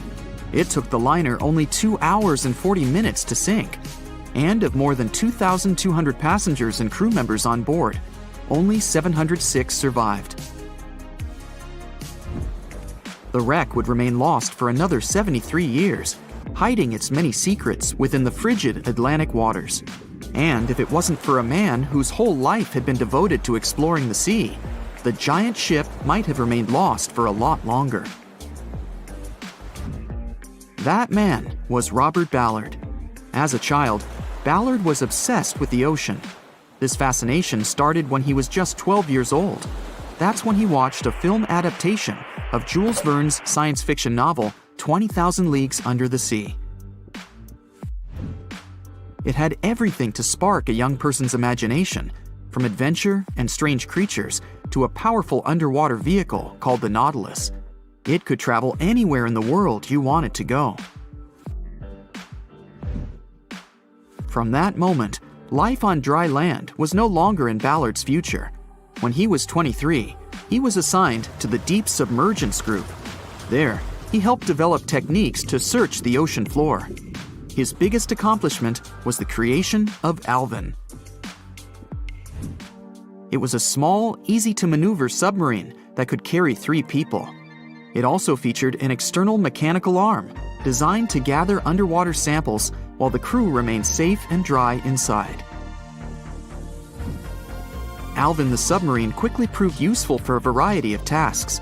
For example, once it was used to track down an aircraft that had crashed into the sea.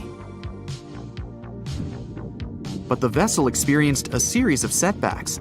In one case, it was attacked by a swordfish, which caused the submarine to resurface quickly. The swordfish, still stuck in the outer skin of the submarine, became that night's dinner.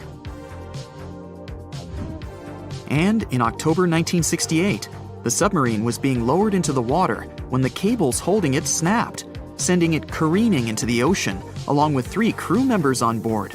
And because the small vessel was still open, it immediately filled with water and quickly began to sink. Luckily, the crew managed to escape, but Alvin was gone. Bad weather hampered multiple attempts to recover the vessel. It wasn't until the following year that it was finally returned to the surface. In time, Alvin would be improved. Its hull would be strengthened by titanium, giving it a higher depth rating, thus making it even better suited for ocean exploration. The specialized submarine would come in handy in many of Ballard's 100-plus expeditions. The man was one of the first to explore an underwater mountain chain called the Mid-Atlantic Ridge in the Atlantic Ocean. And when he found thermal vents in the Galapagos Rift in the late 70s, he also helped discover and document the process of chemosynthesis. That's a complicated chemical synthesis of food energy by bacteria. But his biggest discovery was still to come. Ballard claimed he'd never been a Titanic fanatic, but he eventually became obsessed with finding the ship after watching other explorers try and fail. As he said, Titanic was clearly the big Mount Everest at the time. Many others had tried, many that I thought would have succeeded, or should have succeeded but didn't. Ballard began thinking about finding the ship as early as 1973, and 4 years later, he actually made an attempt. He used the deep-sea salvage vessel Sea Probe, which was a drill ship equipped with cameras and sonar. But he was forced to give up when the drilling pipe broke. It just wasn't his time. In the early 80s, a Texas oil man named Jack Grimm tried to find the wreck on 3 different occasions. Once, Grimm was actually right over the Titanic, but his equipment failed to detect it. That's what we call extreme bad luck. Ballard was just biding his time. He needed a plan and some help. The first issue was getting down to the bottom of the Atlantic. The furthest down he had ever traveled before was 20,000 feet, and this trip took him 3 hours, and that didn't include the way back up. Ballard knew he could use Alvin, already enhanced with a titanium hull to withstand the pressure of the ocean. But he also needed something that didn't require him to actually go down with it. An unpiloted, remote-controlled submarine would be ideal. But first, he would have to create one. He reached out to the authorities, hoping they would provide funding for his project. And though officials had no interest in the Titanic, they were willing to help. But there was a catch. Ballard had to first focus on tracking down 2 submarines, the Thresher and the Scorpion, which had sunk to the bottom of the Atlantic Ocean in the 1960s. The authorities were hoping to study them to find out why they had sunk in the first place. They also wanted to know if they could be recovered or if it was safe to leave them on the ocean floor. Only when he had successfully completed this task would he be free to use any remaining time on his contract to find the Titanic. With no other options for funding, Ballard took the offer. He got to work. First, he created 2 new devices. Argo was an unpiloted, deep-towed undersea video camera sled. It was designed to take photos and record videos from a series of cameras mounted on it. It could work at depths of up to 20,000 feet, and it could also explore nearly 98% of the ocean floor. Argo was supposed to be tethered to a boat. As the boat moved, Argo would be pulled behind, floating just above the ocean floor. The camera would then transmit images to the surface. The second device was a small robotic vehicle called Jason Jr. It was also controlled remotely, which allowed the crew inside a submarine, like Alvin, to get closer to and photograph underwater objects. Ballard was now ready. He knew he had to find those submarines quickly, and it didn't take him long. Much to his relief, the search was relatively simple, and he was able to fulfill his obligations with 12 days to spare. With almost 2 weeks to devote to finding the Titanic, he set out to explore the ocean. He focused the search close to Newfoundland, Canada, pulling Argo along the ocean floor and reviewing the images it collected. And after a few days of nothing, they eventually found riveted hull plates and a boiler. Could this be it? The next day, a ship's large bow was revealed. On September 1st, 1985, Ballard and his fellow crew members realized they had finally found the infamous ship. The discovery resulted in a mix of emotions. Ballard was excited to be the first to find the Titanic's final resting place, but he was also overwhelmed by the sense of grief for those who had suffered when the ship had gone down. Over the next 4 days, the crew explored the wreck. They found the crow's nest, from where the iceberg had first been spotted. Plus, there was finally evidence of how the massive ship had split in two before sinking, with both halves of the ship found. There was furniture and dinnerware, and sadly, several leather shoes of those who hadn't made it to safety were scattered about the ocean floor. Ballard succeeded where others had failed and became an instant celebrity around the world. You'd think that locating the Titanic would be enough for one man, but not for Ballard. In 2019, he took on the challenge of solving another mystery, the disappearance of Amelia Earhart. Earhart had attempted to be the first woman to fly around the world. Unfortunately, she disappeared somewhere over the Pacific Ocean in 1937. She and her plane were never found. Ballard hoped that his luck with the Titanic would help with finding where Earhart had gone down, but his expedition failed to find anything. And though Robert Ballard has found more shipwrecks than anybody else, it's only the tip of the iceberg. It's estimated that there are over 3 million shipwrecks in the ocean, and Ballard has only located 100 of them. Now, in his late 70s, the man is hoping to encourage young people to continue his work of exploring the ocean and its many mysteries. In 1989, he started the Jason Learning Project to inspire grade school students to pursue science, technology, engineering, and math. He has his own research vessel called the EV Nautilus, after the name of the submarine in Jules Verne's novel, a fitting tribute to the story that inspired his career. Back when it was built, the Titanic was one of the largest and most luxurious passenger ships, with high-class features like a grand staircase, a swimming pool, and a gymnasium. People thought it to be unsinkable because of its advanced safety devices. Its tragic sinking on its maiden voyage in 1912 proved it wasn't at all the case. It wasn't until 1985 that the Titanic's wreck was finally rediscovered using state-of-the-art sonar technology. Ever since, thousands of items have been recovered from the Titanic, many of them being put on display or sold for auction.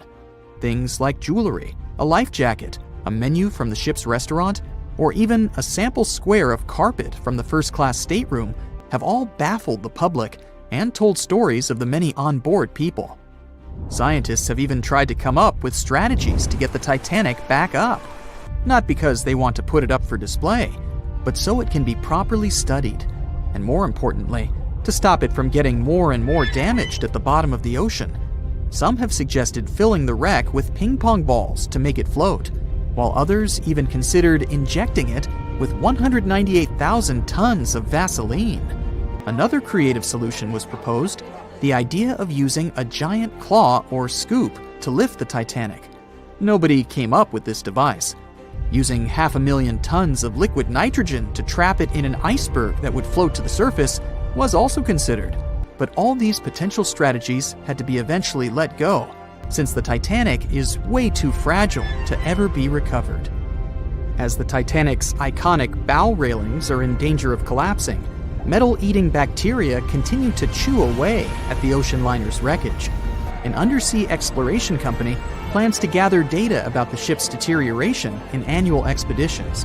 They hope this will help them learn more about the Titanic, and also more about the ecosystem that shipwrecks create. The over 100-year-old ocean liner is also being damaged by deep-sea currents daily. Some experts predict that the ship could disappear in a few decades due to holes in its hull. The deck that passengers crowded on as the ship sank has caved in. The gymnasium near the grand staircase has also fallen in, and a 2019 expedition found that the captain's bathtub, which became visible after the outer wall of the captain's cabin fell away, is no longer there. Those annual expeditions also gather data about the creatures living at the site, including crabs and corals. Surprisingly, many species have only been seen there at the Titanic wreck. so scientists are curious to find out more about them. The most famous out of all these creatures is the Halomonas titanicae. It's a bacteria, and it was discovered on the wreckage of the Titanic. What's interesting about this creature is that it's able to thrive in extremely salty environments. It's also been resistant to several antibiotics, unlike other types of bacteria. It's probably because of this superbacteria that the deterioration of the ship's iron hull happened so fast. The expedition will also look at the debris field and its artifacts. On the site, there are still traces of little personal items like clothes and luggage. One of the most interesting stories about Titanic artifacts is that of the passengers' shoes. Most of the Titanic items that have been lost at sea deteriorated or disappeared completely. But not the shoes. They seem to be able to resist the harsh conditions. On top of that, the leather in most shoes is perfectly preserved, probably because of tannin, a substance used in the tanning process of leather. It helped the shoes resist the damaging bacteria found underwater. All this exploring might have gotten you all excited. If that's the case, I have some good news to share. You might even be able to join the expeditions. To personally explore the Titanic, you have to plan ahead and apply to be a mission specialist with OceanGate, the company responsible for the journey. However, this experience does come with a high price tag of $250,000. Despite the cost, this once-in-a-lifetime experience is in high demand because of the limited spots available. If you can afford the exploration, you will have the chance to collaborate with renowned specialists in marine biology, oceanography, the Titanic, DNA, and the deep ocean. Accommodations and meals on the dive support vessel are also included, as well as training and guidance from specialists before and during the mission. Lastly, you don't even need to bring your own gear, as the expedition equipment is included as well. Sure, ships have evolved and modernized over the years, and these days we have technology that is way better than that available on the Titanic. But this ship remains an amazing piece of history because of its many unusual features, like the fact that the Titanic's whistle was loud enough to be heard over 11 miles away, or the fact that the ship's hull was painted with a special mixture of red lead and linseed oil, which was believed to be effective in preventing the growth of seaweed and other marine organisms. However, despite popular belief, the ship's iconic fourth smokestack was not functional and was only used for ventilation and aesthetics. Probably one of its biggest flaws was its number of lifeboats. Despite its size and luxury, the Titanic only had 20 lifeboats on board, which were not enough to save all of its passengers and crew once it hit the iceberg. The Titanic may be the most famous shipwreck, but it's not the only one. The fleet of Kublai Khan tells a similar story. This one was a large naval force commissioned by the Mongol ruler Kublai Khan in the 13th century. The fleet was intended to travel to Japan and establish the Mongols as powerful rulers in the region.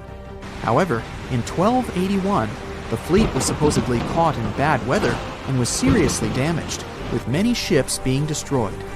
Legend has it that the fleet was torn down by a massive typhoon that came to be known as the kamikaze, or divine wind. This strong storm was believed to have been sent by the higher spirits to protect Japan from the Mongols. The truth about its disappearance remains a mystery to this day. However, the wreckage of the fleet, or parts of it, appears to have been discovered in the 1980s by Asian archaeologists. They dug across the site and studied the remains of the ships at a location near Imari Bay. The shipwreck is, to this day, considered to be an important archaeological discovery. That's because it informed us how well prepared the Mongols were back in the day in terms of their ships. Another tragic story is that of the RMS Empress of Ireland. This was a British passenger ship that operated until May of 1914. This is when the ship was sailing from Quebec City to Liverpool, but it ran into the Norwegian collier SS Storstad in the fog off the coast of Rimouski, Quebec. The collision caused a large hole in the side of the Empress of Ireland, and the ship began to quickly take on water and sink. The crew and passengers were caught off guard, and many were unable to evacuate in time. In total, 1,012 people were lost in the disaster, making it one of the worst maritime collisions in Canadian history. Rescue efforts were hampered by poor visibility and the fact that many of the lifeboats were damaged or unusable. Only 465 people survived the sinking, and many of them were rescued by the Storstad, which had remained in the area despite its damage. The sinking of the Empress of Ireland was a national tragedy in Canada, and it led to changes in maritime safety regulations and the establishment of a Coast Guard. The ship still lies at the bottom of the St. Lawrence River, where it has become a popular dive site for enthusiasts.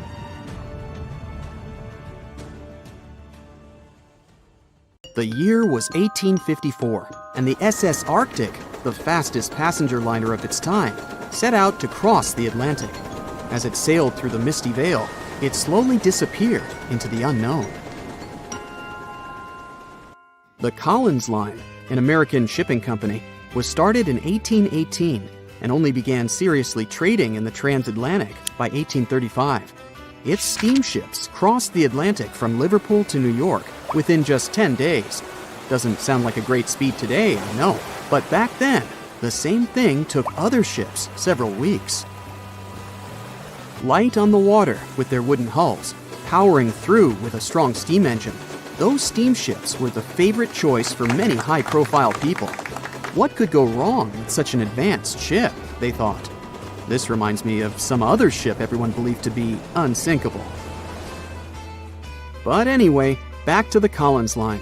It grew to be a serious contender on transatlantic routes, with only one other competitor, the Cunard's Line. It was a British company also aiming to be the main force through the Arctic Passage. In 1835, the company received a new ship that traveled to Liverpool and came back to New York with the largest cargo ever at that time. From then, the Collins Line was steadily growing. It seemed like there would only be future successes for it. Unfortunately, their lavish ships became costly to run with the amount of coal used. Massive power along with weak wooden hulls meant they needed many repairs after each voyage. So, every trip ended up being expensive. But since the ships were safe and had a great reputation, people were willing to pay the price, and the company was definitely not in crisis. They had achieved something no one had managed to do before them. Like I told you, their ships crossed the Atlantic in a whopping 10 days, and Edward Collins, the owner, was very determined to maintain the pace. Their 5 ships easily outran the Cunard's Line of only 3. With this great praise, it provided more attention. Though the Cunard's ships were slower with their iron hulls, they believed there was still profit, regardless of how slowly they sailed. Among Collins' ships, the Arctic, the third of them to be launched, was the largest, reaching 284 feet long, with 2 side-lever steam engines, each with 1,000 horsepower. The paddle wheels made 16 revolutions a minute when at full speed. At the time of its launch, the press called it the most stupendous vessel ever constructed in the United States. But glamour and fame couldn't avoid what would come next. On the 27th of September, the Arctic was on its journey from Liverpool to New York, continuing a speed pace through the thick fog. It's possible that by that moment, after 4 years of record-breaking trips, the crew became overconfident with their sailing and the ship. Going only 50 miles from Newfoundland, they carelessly continued through the fog with no radio contact, sonar, or any other form of identifying objects, equipped only with Morse code. A smaller ship, the SS Vesta, which operated as a fishing vessel, often worked around Newfoundland. It was passing through the same path as the Arctic and crashed into its side. Shocked by the collision, the captain of the Arctic offered help to the much smaller Vesta, but it was soon clear that the damage that seemed minor on the Arctic was far worse. Beneath the waterline, a hole was letting water into the hull. The cost of the much faster wooden hull now seemed less valuable. The crew and some of the passengers managed to push their way aboard and took most of the seats on those boats. Things were pretty wild, and everyone forgot about their manners, not letting the ladies and the youngest ones board first. It took 4 hours for the Arctic to sink. 150 crew and 250 passengers were on board. Those that weren't able to find a lifeboat made a desperate attempt to build their own rafts from parts of the ship.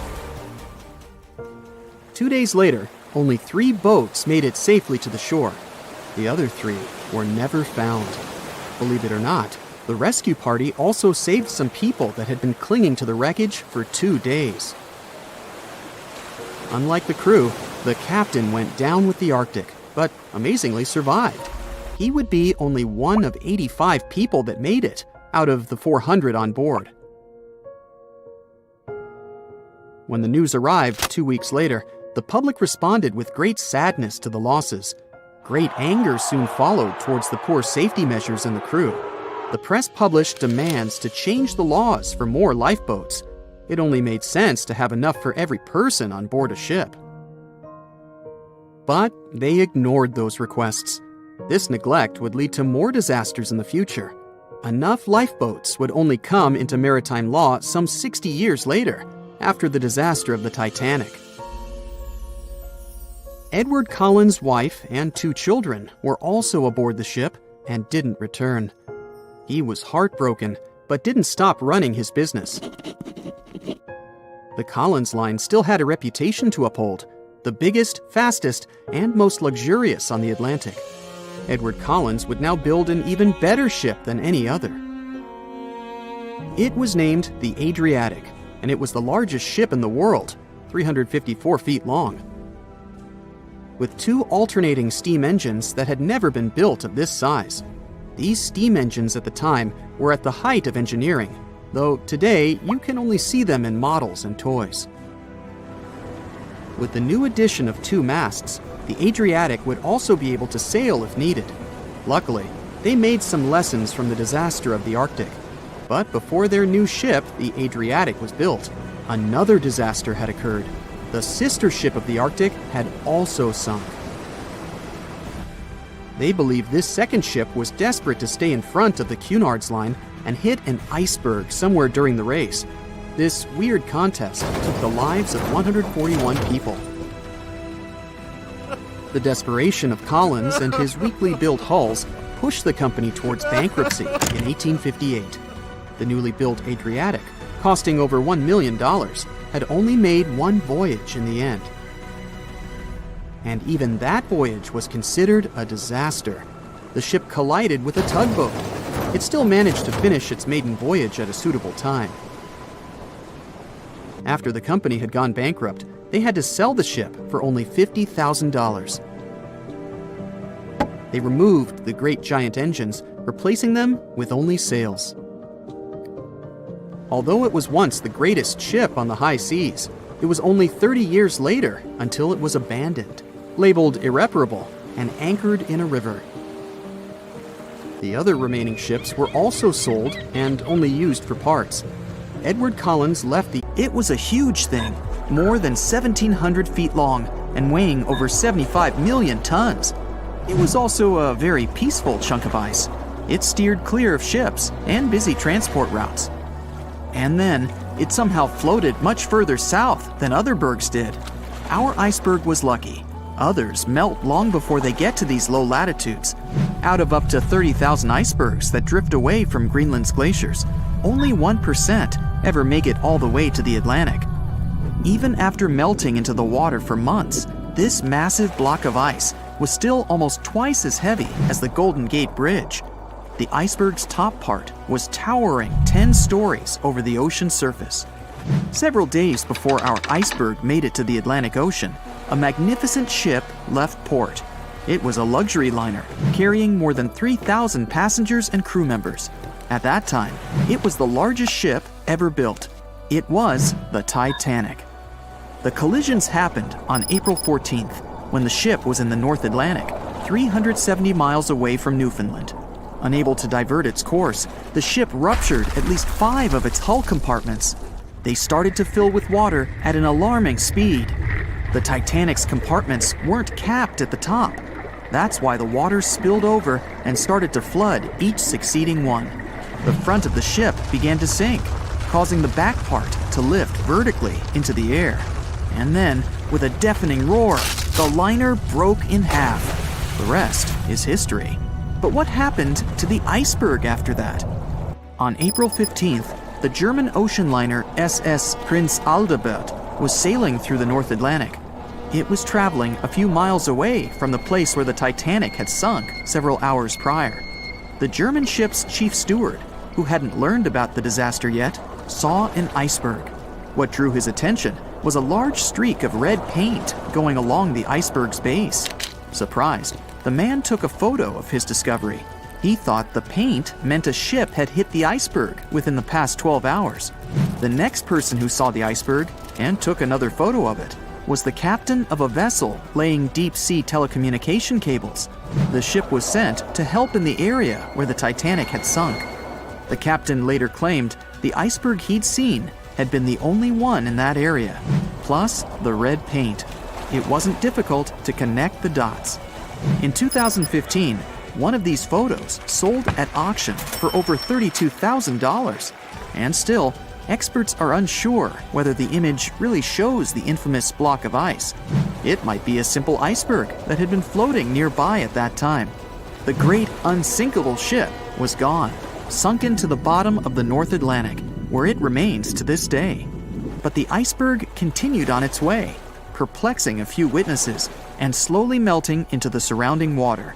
It would vanish completely before the end of the year. On the night of April 14th to 15th, 1912, the most modern and unsinkable ship collided with an iceberg and sunk. And it was incredibly scary. Just imagine a huge cruise ship, several times the size of the Statue of Liberty, crashing into a massive chunk of ice and sinking. It's dark and cold. All you can hear is the rumbling and grinding of breaking metal and wood. All that surrounds you is the icy waters of the endless Atlantic Ocean. There's almost no connection with the outside world. There are no phones or internet. Nobody else on the whole planet knows that the ship is sinking. It's a real nightmare. But the most shocking thing is that the people who were on the Titanic that day didn't panic. They were calm, maybe a little worried, but there was no fear on their faces. To understand why they weren't afraid during one of the biggest disasters of the 20th century, you need to see what was going on through their eyes. So, you're a passenger on the infamous ocean liner. Your cabin is located on one of the top decks of the ship. You've just had a great time with your friends at dinner. Now musicians are playing a beautiful melody. Waiters are serving dessert. You go out onto the deck and enjoy the tranquility of the mighty ocean. At this moment, you feel an incredible sense of security and comfort. You're proud that you're one of the first people in the world to travel on the most high-tech ship on the planet. You go to bed in your cabin and wake up because a crew member gently knocks on your door and asks you to go to the deck. There's some kind of issue, but there's no reason to panic. No problem. You'll be happy to go out and take a look at the night sky. The moment when the ship collided with the iceberg felt like nothing more than a slight push, and some passengers didn't even hear it. They realized that something was wrong only when stewards knocked on their doors and asked them to go outside. You're on the deck. There are already a lot of people here. Everyone is more or less calm. Passengers are talking about what might have happened.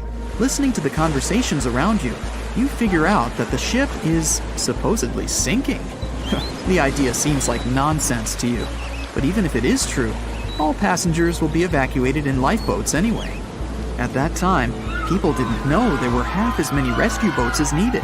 Passengers were sure that everyone would be saved. Evacuation begins. Women and children go first. No one panics or tries to get into a boat before it's their turn. All men behave gentlemanly and help crew members to evacuate women. One passenger wants to get into the boat with his wife, but it's not because he's afraid to stay on the Titanic. He's just worried. It seems to him that it's less safe in the boat than on the giant liner. He doesn't want to leave his wife alone, but the crew members explain the situation to him, and the man retreats without any resistance. They begin to launch flares into the air. No one pays any attention to this. Everyone thinks this is a standard procedure for a ship breakdown. If there had been many experienced travelers on board, they would have understood the flares were fired because the ship was in distress. Perhaps then, people would have started panicking, but most of the passengers simply didn't notice it. The boats are lowered one by one. People are watching the evacuation, patiently waiting for their turn. There is no pushing or crowding. Nobody is screaming. The actions of the crew help the passengers to remain calm. They deliberately downplay the severity of the situation to prevent panic. Someone says the boats are launched simply as a precaution. Also, the crew members claim that a rescue ship is heading for the Titanic and is just a few miles away. Some passengers say they see the lights of another ship. The people who are already sitting in the boats want to stay closer to the Titanic, since this way they'll feel safer. Many passengers simply don't want to believe that something serious is happening. Even when they're told the ship is sinking, they refuse to admit it. How is it possible that the unsinkable ship can sink? But this is how the human mind works. In extreme situations, it refuses to believe that something bad is going to happen now. You don't even want to think about it. One of the passengers says that it seems to her that the danger is exaggerated. She claims that all people will return to the Titanic at any moment. Some passengers are afraid, and still, they don't want to leave the ship. Warm cabins and 100 people on the ship. Scientists claim that some of them never even left their cabins. Those people refused to leave their stuff behind and didn't believe that something serious had happened. During the evacuation, the orchestra is playing. This helps people to keep their cool. They hear music, and it seems to them that everything will be fine. The music keeps playing on the Titanic almost until the very end. At about 2:05 a.m., the crew lowers the last boat with passengers. 15 minutes later, the ship goes underwater. Even after the tragedy, the surviving passengers can't really understand what's happened to them. They remember boarding the boats and moving away from the huge vessel, and they won't forget seeing it go under the water. But even after a while, they still can't realize what a terrible catastrophe they've just experienced. Sometime later, people began to write books about those fateful events. They made documentaries and feature films. The news about the Titanic was in every newspaper. It spread all over the world. In any description of that day, the tragedy looks like a terrible disaster. But those who were there admit they didn't feel all-consuming dread. They just couldn't believe what was happening that day. The tragedy of the Titanic might seem more terrible for people who heard about it than for people who experienced it. Many people around the world refused to go on board large ocean liners after the catastrophe. They were afraid of what could happen to them. At the same time, a lot of passengers who survived on the Titanic continued to travel by other ships. There was a woman who survived 3 shipwrecks, including the Titanic, and she still continued traveling. And what if people tried to raise the Titanic from the sea floor? This happened many years after the shipwreck. Then, the $5 million operation failed. Nylon slings were attached to a large part of the sunken ship. The other ends of the slings were connected to diesel engines. For the entire operation, a mini-submarine was used. A piece of the Titanic, weighing 21 tons, was being pulled up when one of the slings tore. And then, one by one, the other cables began to snap too. The huge piece of the ship fell back to the seafloor. By that time, the participants of the rescue operation had run out of food supplies. And since the nearest shore was quite far away, they decided not to give it another try. When the Titanic began its fateful voyage, it weighed about 52,000 tons. Now, how did they even get it into the water in the first place? Step 1. Find tons of soap and natural fat. Step 2. Dump it all over the ramp in front of the Titanic like a monster slip and slide. They even put grease all over the outside of the ship to make sure it didn't get scratched, dented, or even rip open. Just like that, the Titanic plopped softly into the water, and the workers and owners breathed a sigh of relief. At least that part went well. When they built the Aswan Dam in Egypt, they needed to clear out a huge area for the new artificial lake. Almost 100,000 people had to move out of their homes. That was the easy part. Engineers now had to try to move 2 huge ancient Egyptian temples, or they'd be lost underwater forever. The answer? Thousands of engineers and builders. The temples were built into a mountain, so first they had to detach it using bulldozers and jackhammers. Then they had to take it all apart like a humongous Lego project. Statues, roofs, walls, sculptures, pretty sweet Lego set. Then they cut the temples into bite-sized bits, over 1,000 of them. Each one weighed the same as 3 elephants. So where did they put it all back together? On the same mountain, just 200 feet higher. It took 5 years and about $300 million in today's money. I think even the pharaohs would have been impressed. Now, say you're thirsty, so you grab a glass of water. But where does that water come from? In Saudi Arabia, it comes from salt water. You just need to get the salt out, no biggie. That calls for an evaporator. Saudi Arabia's machine brings fresh water to 300,000 people. Not bad for so much desert. The evaporator weighs 5,000 tons, and it's pretty big, like 10 basketball courts big. They hired a special ship to bring it from Vietnam to Saudi Arabia, but even that was too small. After making the ship a little bigger and making a successful cross-continent journey, the evaporator finally touched down in the Middle East. Then it was easy. Just grab 30 tractor-trailers and pull. Pretty impressive, but the largest thing ever moved on Earth is way bigger. Enter the Norwegian Troll gas production platform. It weighs more than the Titanic and is way taller than the Empire State Building.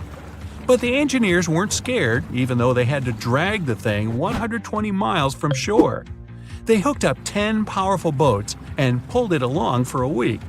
That thing cost $1 billion to make, so they had to be careful. The boats were actually pulling it in all directions to keep it steady, then slowly making their way out to sea. Once it got there, its 4 powerful legs were secured with concrete, about as much as you'd use to build 200,000 houses. That part of the sea can be quite rough, so they had to make sure it wouldn't move at all. Natural gas can set on fire, even in the middle of the sea. You gotta move out of town, but you're used to your house, your big kitchen, cozy fireplace. No problem. Take your home with you. About 500 years ago, an Italian architect was constructing the local city's administration building, but the local church bell tower was getting in the way. The solution? Pick up the tower and move it. The architect built a wooden frame around the tower and shifted it using ropes, blocks, and a lot of people power. Since then, a lot of buildings have been moved around, but what happened in China changed everything. In 2004, engineers shifted the Fugang building about 120 feet. It was the heaviest building ever moved, but it only took 11 days. They worked day and night to get it done so fast. 10,000 years ago, a meteorite fell on Greenland. It was the only source of iron for the local people, who started breaking pieces off to make knives, harpoons, arrowheads, and even jewelry. Talk about good luck. Over time, the locals split the meteorite, named Cape York, into a bunch of pieces.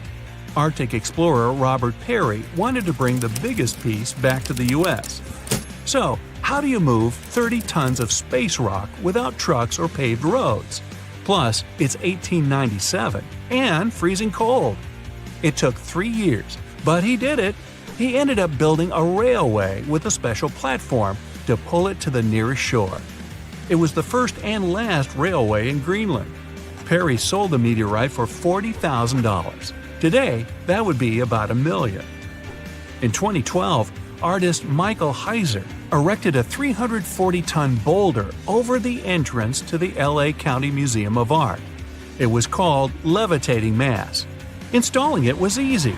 Getting it there, not so much. They had to use a 290-foot trailer and 6 different trucks. They only drove at night 100 miles through 22 cities. The most insane part, it ended up costing $10 million. The Swedish ship Vasa, built about 400 years ago, was almost a celebrity. People were amazed by its size, beautiful decoration, and gold sculptures.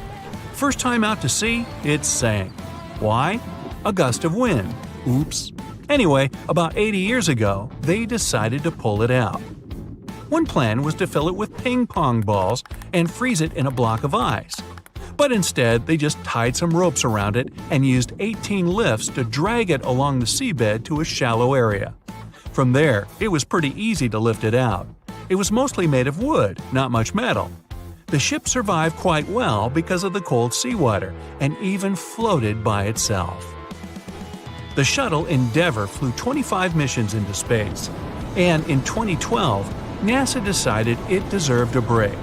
Its retirement home would be the California Science Center. The massive shuttle was loaded onto trailers and driven through LA at the amazing speed of 2 miles per hour. It was the first and probably last time that a spaceship would drive through a big city. They had to clear a pretty big path and ended up chopping down a lot of pesky things like lampposts, traffic lights, power lines, even over 400 trees. But don't worry, they raised a lot of money from the whole thing, enough to plant over 800 new trees. The Statue of Liberty wasn't built in the USA. It was built in France.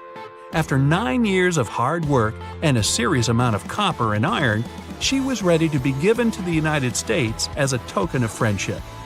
Sending it by mail would take way too much bubble wrap, so they decided to ship it instead. The statue was cut into 350 pieces, loaded into crates, and shipped over to New York. It took them 4 months to assemble all the pieces back together. Talk about Humpty Dumpty. Meet Bagger 288, a self-propelled excavator and the largest land transport on the planet. This beast can shift thousands of cars worth of dirt a day. It finished work in one quarry and had to move on to another. Taking it apart, shipping it, and putting it back together would have been ridiculous. So it just drove over there. It took 3 weeks and only moved at half a mile per hour. To stop it from wrecking everything it drove over, engineers walked ahead, planting grass and covering roads with gravel and dirt.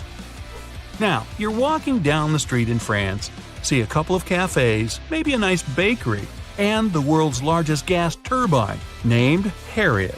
Harriet's job? Keep the lights on in over 700,000 French homes. This mammoth turbine weighs as much as 2 jumbo jets and had to travel through France, Germany, Belgium, and the Netherlands. Hey, let's go Dutch! The Great Pyramid of Giza in Egypt is made up of more than 2 million huge blocks of stone. No trailers, no tractors, just some good old-fashioned muscle power. Each block weighs more than 2.5 tons. That's like 30 of me. These guys didn't even have strong metals like iron or steel. They mostly used pieces of wood and stone hammers. Have you ever wondered how much of the Titanic is left these days? Now, if you haven't been living under a rock, you probably know that it's been over 100 years since the world's most famous ship turned into a wreck.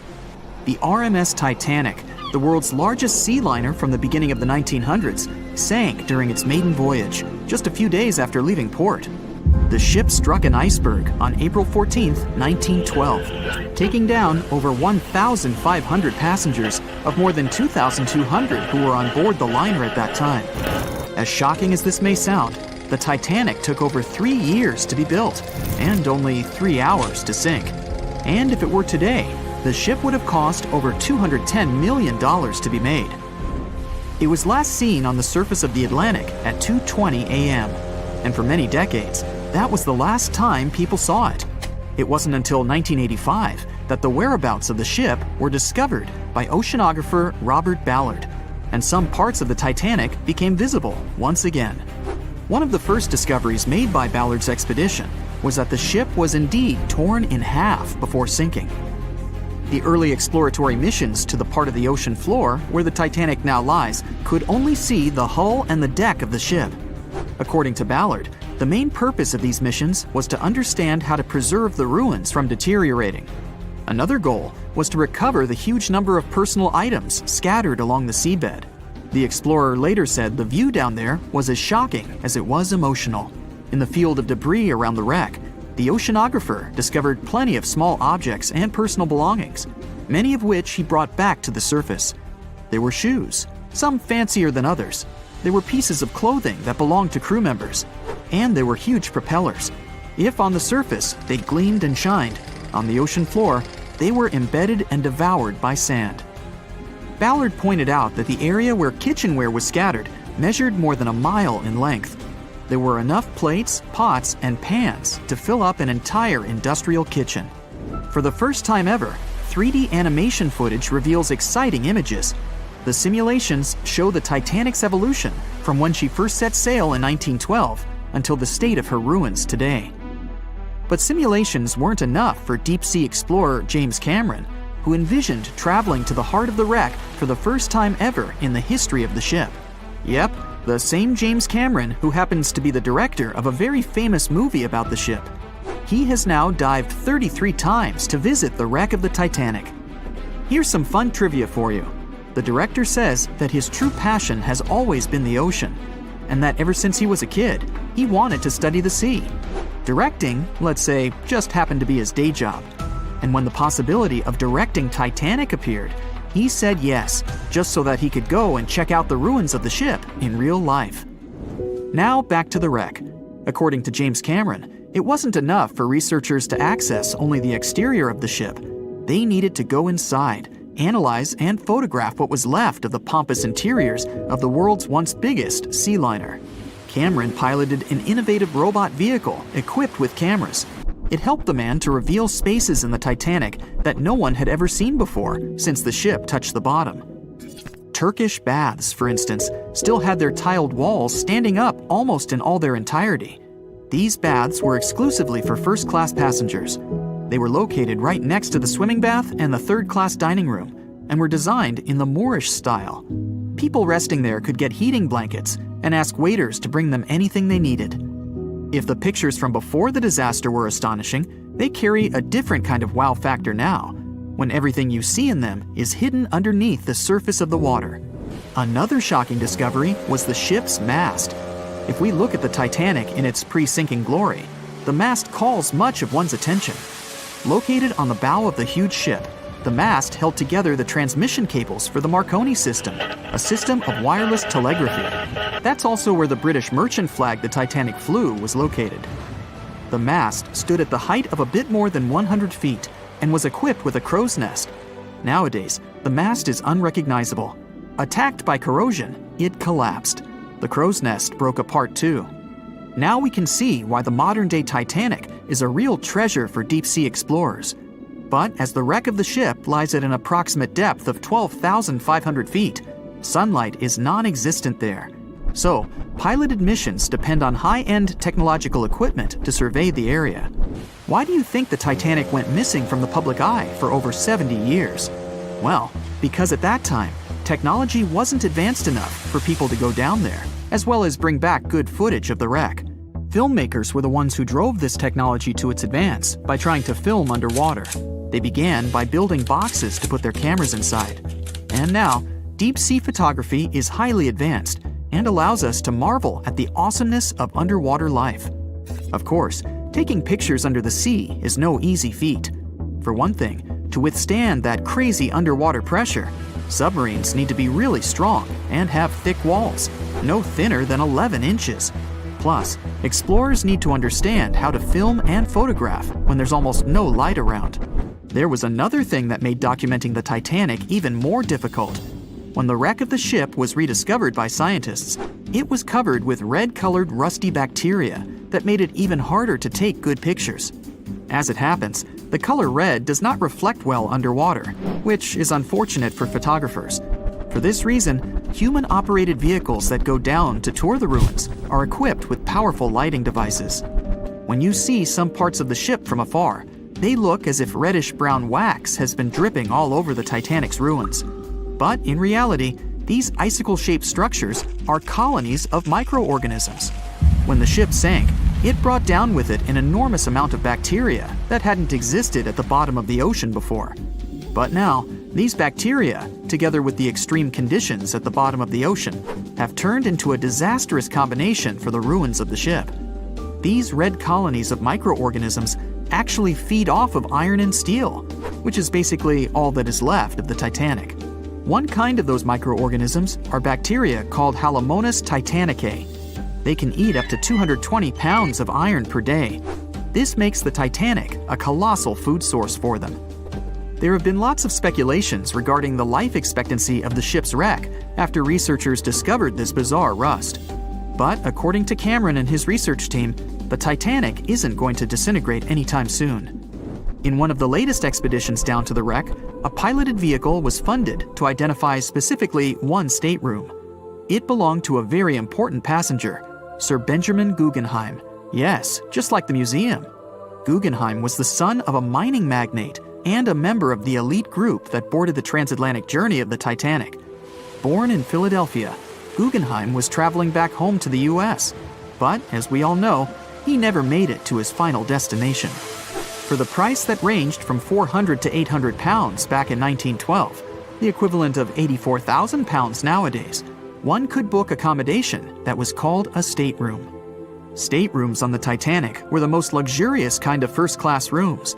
They were located on the B or C decks and were decorated in more than 11 different styles, ranging from Jacobean, Georgian, Italian Renaissance, and the list goes on. These rooms were filled with carved paneling and marquetry made from exotic and rare kinds of wood, such as mahogany, oak, and so on.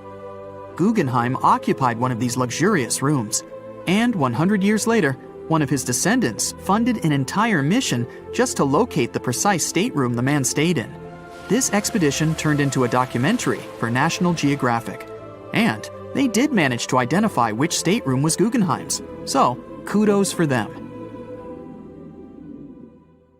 That's it for today. So hey, if you pacified your curiosity, then give the video a like and share it with your friends. Or if you want more,